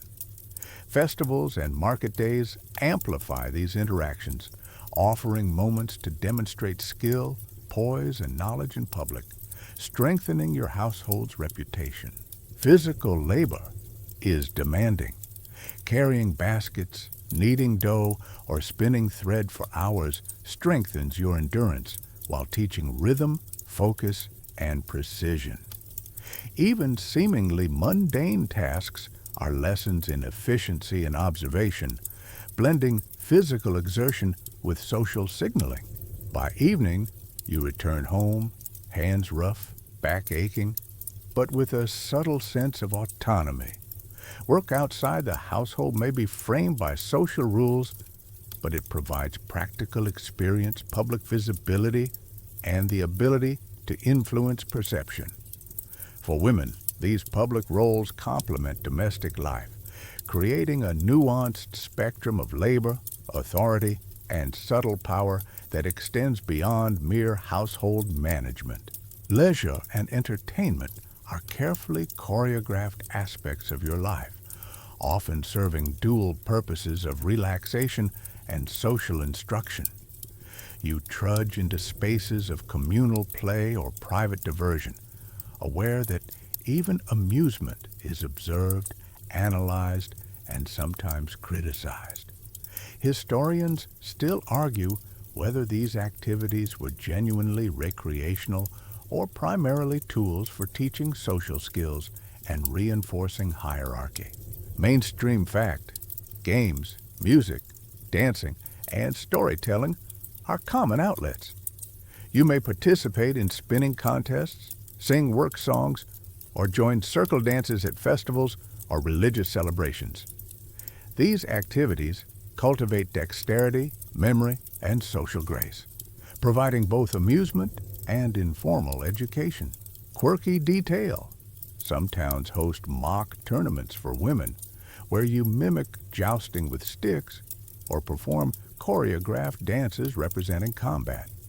It's playful, yes, but also teaches rhythm, coordination, and observation of rules, skills useful in household management or social negotiation. Storytelling is central to leisure. Folktales, ballads, and humorous anecdotes transmit moral lessons, local history, and social norms. Fringe custom: in certain convents, nuns and young women dramatize cautionary tales using puppets or gestures, a combination of entertainment and subtle moral instruction. You might giggle at the exaggerated villains, but the underlying lessons are absorbed almost unconsciously. Craft-based leisure blends productivity with enjoyment. Embroidery, knitting, and weaving often occur in communal settings, where conversation and subtle competition reinforce social hierarchies and peer relationships. Sharing tips, critiquing stitches, or exchanging patterns becomes a socially sanctioned form of entertainment. Ritualized festivals punctuate the year, offering structured leisure while reinforcing hierarchy. You observe dances, play minor roles in pageantry, or assist with food preparation, learning the intricate choreography of social and religious life. Fringe custom: some communities assign young women symbolic guardianship of festival decorations, a playful yet status-conscious role that teaches responsibility, timing, and ceremonial conduct. Even private moments of reflection or leisure carry significance. Quiet reading, prayer, or contemplation in a garden corner allow mental escape while reinforcing moral and social ideals. You realize that rest and play are never completely unstructured. They are subtly shaped to maintain propriety, social awareness, and cultural literacy. By nightfall, after games, storytelling, and household play, you feel enriched, skilled, and socially attuned. Leisure in the medieval world is never frivolous. It cultivates agility, creativity, observation, and strategic thinking. It's both a respite and a form of preparation, equipping you with the nuanced abilities to navigate public and domestic life effectively. Religious festivals and holy days punctuate your life with structure, celebration, and social performance, You trudge through processions, feasts, and church gatherings, conscious that piety and propriety are judged as carefully as skill or beauty. Historians still argue whether these celebrations primarily reinforced religious devotion or functioned as instruments of social control and hierarchy. Mainstream fact: medieval calendars are crowded with feast days, saints' days, and liturgical celebrations. Attendance at Mass, singing hymns, participating in processions, and offering gifts or prayers are expected. Women engage fully, often taking leading roles in organizing rituals or preparing ceremonial foods. Participation strengthens community cohesion and signals personal and family virtue. Quirky detail: in some regions, women decorate themselves with small symbolic items, like sprigs of rosemary or flowers tucked into headdresses, believed to invoke blessings. These embellishments serve both aesthetic and superstitious purposes, merging faith, fashion, and cultural expression. Processions are highly choreographed. You learn to walk with measured steps, maintain appropriate posture, and manage eye contact to convey piety. Fringe custom: in some towns, women carried tiny handbells or incense burners during processions, signaling both devotion and status. Missteps, like stepping out of line or laughing inappropriately, invite whispers, demonstrating how public performance is intertwined with moral evaluation. Feasts are equally codified. You help prepare seasonal foods, arrange tables, and serve dishes according to rank or importance. Conversation is monitored. Too much idle chatter may be frowned upon, while silence at the wrong moment signals ignorance or disrespect. Yet these events also offer subtle opportunities to observe alliances, notice wealth, and learn social dynamics. Games and dances during festivals blend leisure with instruction. You may join circle dances, perform minor roles in pageantry, or engage in contests that display skill, endurance, or cleverness. These performances are not only entertainment, but also exercises in social competence, observation, and strategic engagement. Religious education continues alongside festivities. Hymns, prayers, and ceremonial participation reinforce lessons in morality, obedience, and communal identity. Women observe hierarchies, learning who commands respect, who negotiates influence, and how subtle gestures communicate intention. By the evening's end, after songs, dances, and ceremonial obligations, you are both physically exhausted and socially enriched. Festivals teach endurance, observation, and performance skills. They are arenas where faith, labor, and social intelligence intersect, shaping not just spiritual understanding, but practical knowledge of human interaction, hierarchy, and subtle negotiation within the community. Widowhood transforms life in ways both visible and invisible. You trudge through altered social expectations, navigating newfound autonomy while adhering to subtle codes of propriety. Historians still argue whether widowhood empowered women with economic and social freedom, or merely replaced one set of constraints with another, framed by community judgment and inherited obligations. Mainstream fact: widows often gain legal control over property, dowries, and income previously managed by husbands. You may oversee land, rents, or small businesses, allowing for decision-making authority unusual for married women. This autonomy provides opportunities to shape household affairs, support children, and influence local networks. Quirky detail: some widows adopt a distinctive style of dress, veils, muted colors, or symbolic jewelry, to signal status and attract respect while discouraging unsolicited attention. You might feel self-conscious, but the signals are widely understood and strategically employed. Social perception becomes crucial. Widows are monitored more closely than married women. Independence is tolerated, even admired, but only within limits. Fringe custom. In certain towns, widows must walk at the rear of processions or carry a specific token when attending church, signaling respect for tradition while asserting visibility. Economic activity often increases. You may hire laborers, manage accounts, or negotiate trade, combining practical skill with social acumen. Skills honed during marriage, household management, negotiation, and observation now serve broader purposes, extending influence beyond domestic confines. Emotional and social life shifts as well. Widows often mentor younger women, guide households, or act as intermediaries in family disputes. Community respect becomes both protection and leverage. Rituals like mourning periods or charitable acts are carefully observed to maintain status and demonstrate moral fortitude. Religious devotion can deepen during widowhood. You may dedicate more time to prayer, charitable works, or pilgrimages. This spiritual engagement reinforces social approval, offers personal solace, and strengthens networks of influence. Fringe custom.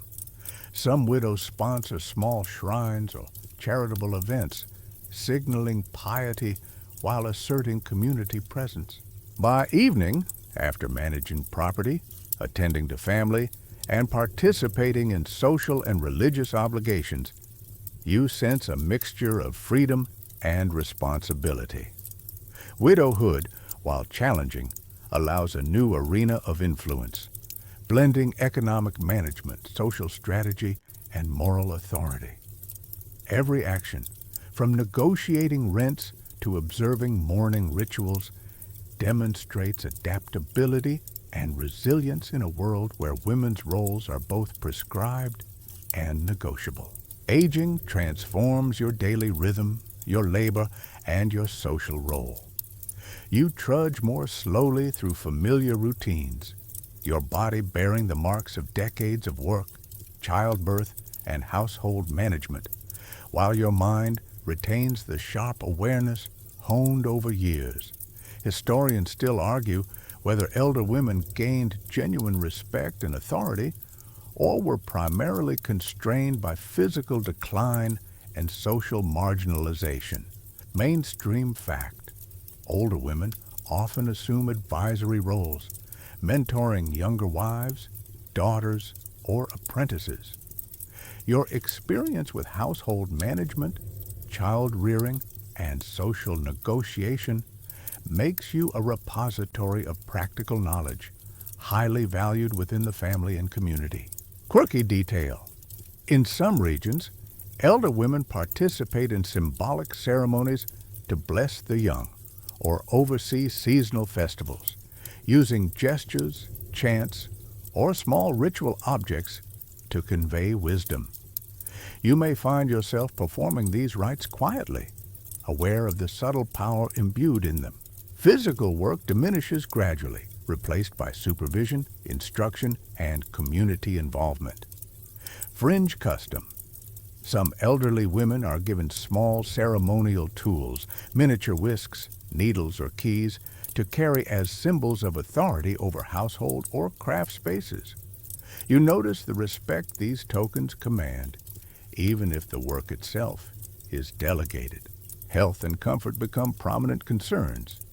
You attend carefully to diet, herbal remedies, and rest, balancing responsibility with self-preservation. Sleep is precious, often taken in short intervals between household duties or communal obligations. The mind remains active, yet the body sets limits, influencing daily scheduling and priorities. Social influence often peaks. You observe, advise, and mediate with authority, drawing on decades of accumulated knowledge. Younger women seek guidance on etiquette, cooking, craft skills, and relational diplomacy. You become a cornerstone of the household, an advisor in local disputes, and a mentor within communal networks. Religious and cultural participation continues. You may devote more time to prayer, charity, and local rituals, reinforcing moral authority and communal presence. Fringe custom. In certain villages, elders are permitted to instruct children in storytelling, ensuring the transmission of local history, folk wisdom, and social values. By evening, as your physical exertions lessen, but your social and mental engagement persists, you sense the subtle shift from labor to influence. Aging in medieval society brings challenges, but it also opens avenues for respect, authority, and enduring impact. Your daily movements, guidance, and participation carry lessons, ensuring that your knowledge shapes household, community, and cultural continuity long after youthful vigor fades. Death, legacy, and the final rituals of life frame the ultimate arc of your medieval existence.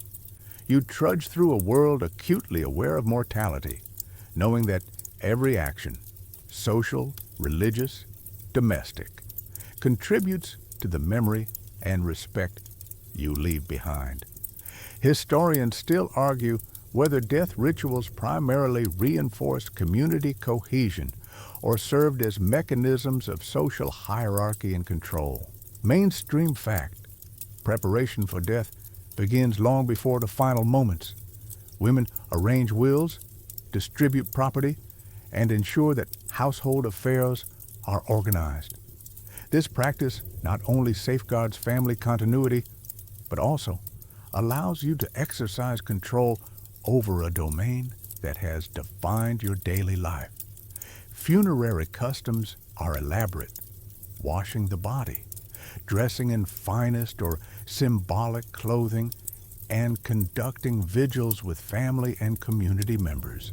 Quirky detail: in certain regions, women are buried with small personal items, needles, combs, or embroidered handkerchiefs, to carry their identity, skill, or status into the afterlife. You may smile at the thought of such miniature representations of your life being honored long after your absence. Religious rituals dominate final arrangements. Prayers, masses, and ceremonial processions are essential, reinforcing moral standing, spiritual preparation, and community participation. Fringe custom. Some communities require a symbolic last chore, such as placing a specific object in the family home or sewing a final stitch, emphasizing the continuity of household order even in death. Grieving and social response are equally structured. Family, neighbors, and servants participate according to custom, demonstrating respect, status, and solidarity. Mourning periods, attire, and conduct are codified. Deviation invites gossip or moral judgment. You learn early that even in death, social perception matters. Legacy is not just material, but social and spiritual. Lessons, skills, and moral example are transmitted to daughters, apprentices, and community members. Your reputation, carefully cultivated through life, shapes narratives long after your passing. Fringe custom. In some towns, women's contributions are commemorated with small community rituals, songs, or storytelling, subtly immortalizing their influence. As life concludes, you sense the interwoven threads of domestic labor, social intelligence, education, motherhood, and spiritual observance that defined your existence. Death is not an end, but a transition, an opportunity for your life's labor, knowledge, and influence to echo within family, household, and community structures. By nightfall, in the reflective silence of these final rituals, you recognize that every stitch, gesture, and choice carried weight. Medieval life for women is arduous, nuanced, and socially complex, yet it offers moments of subtle power, agency, and enduring legacy. And now, as the candles burn low and the last echoes of footsteps fade into the dark, you feel the medieval night fold gently around you. The clang of the market bell, the rustle of fabric at the loom, the crackle of a kitchen fire, all of it seems very far away now, softened as though wrapped in thick wool. The sharp edges of life's duties blur, replaced by the quiet hum of memory. The heavy wooden shutters close against the cool breeze, but you can still imagine the scent of damp earth after a rain, the faint smoke from a neighbor's hearth, the distant hoot of an owl keeping watch in the rafters.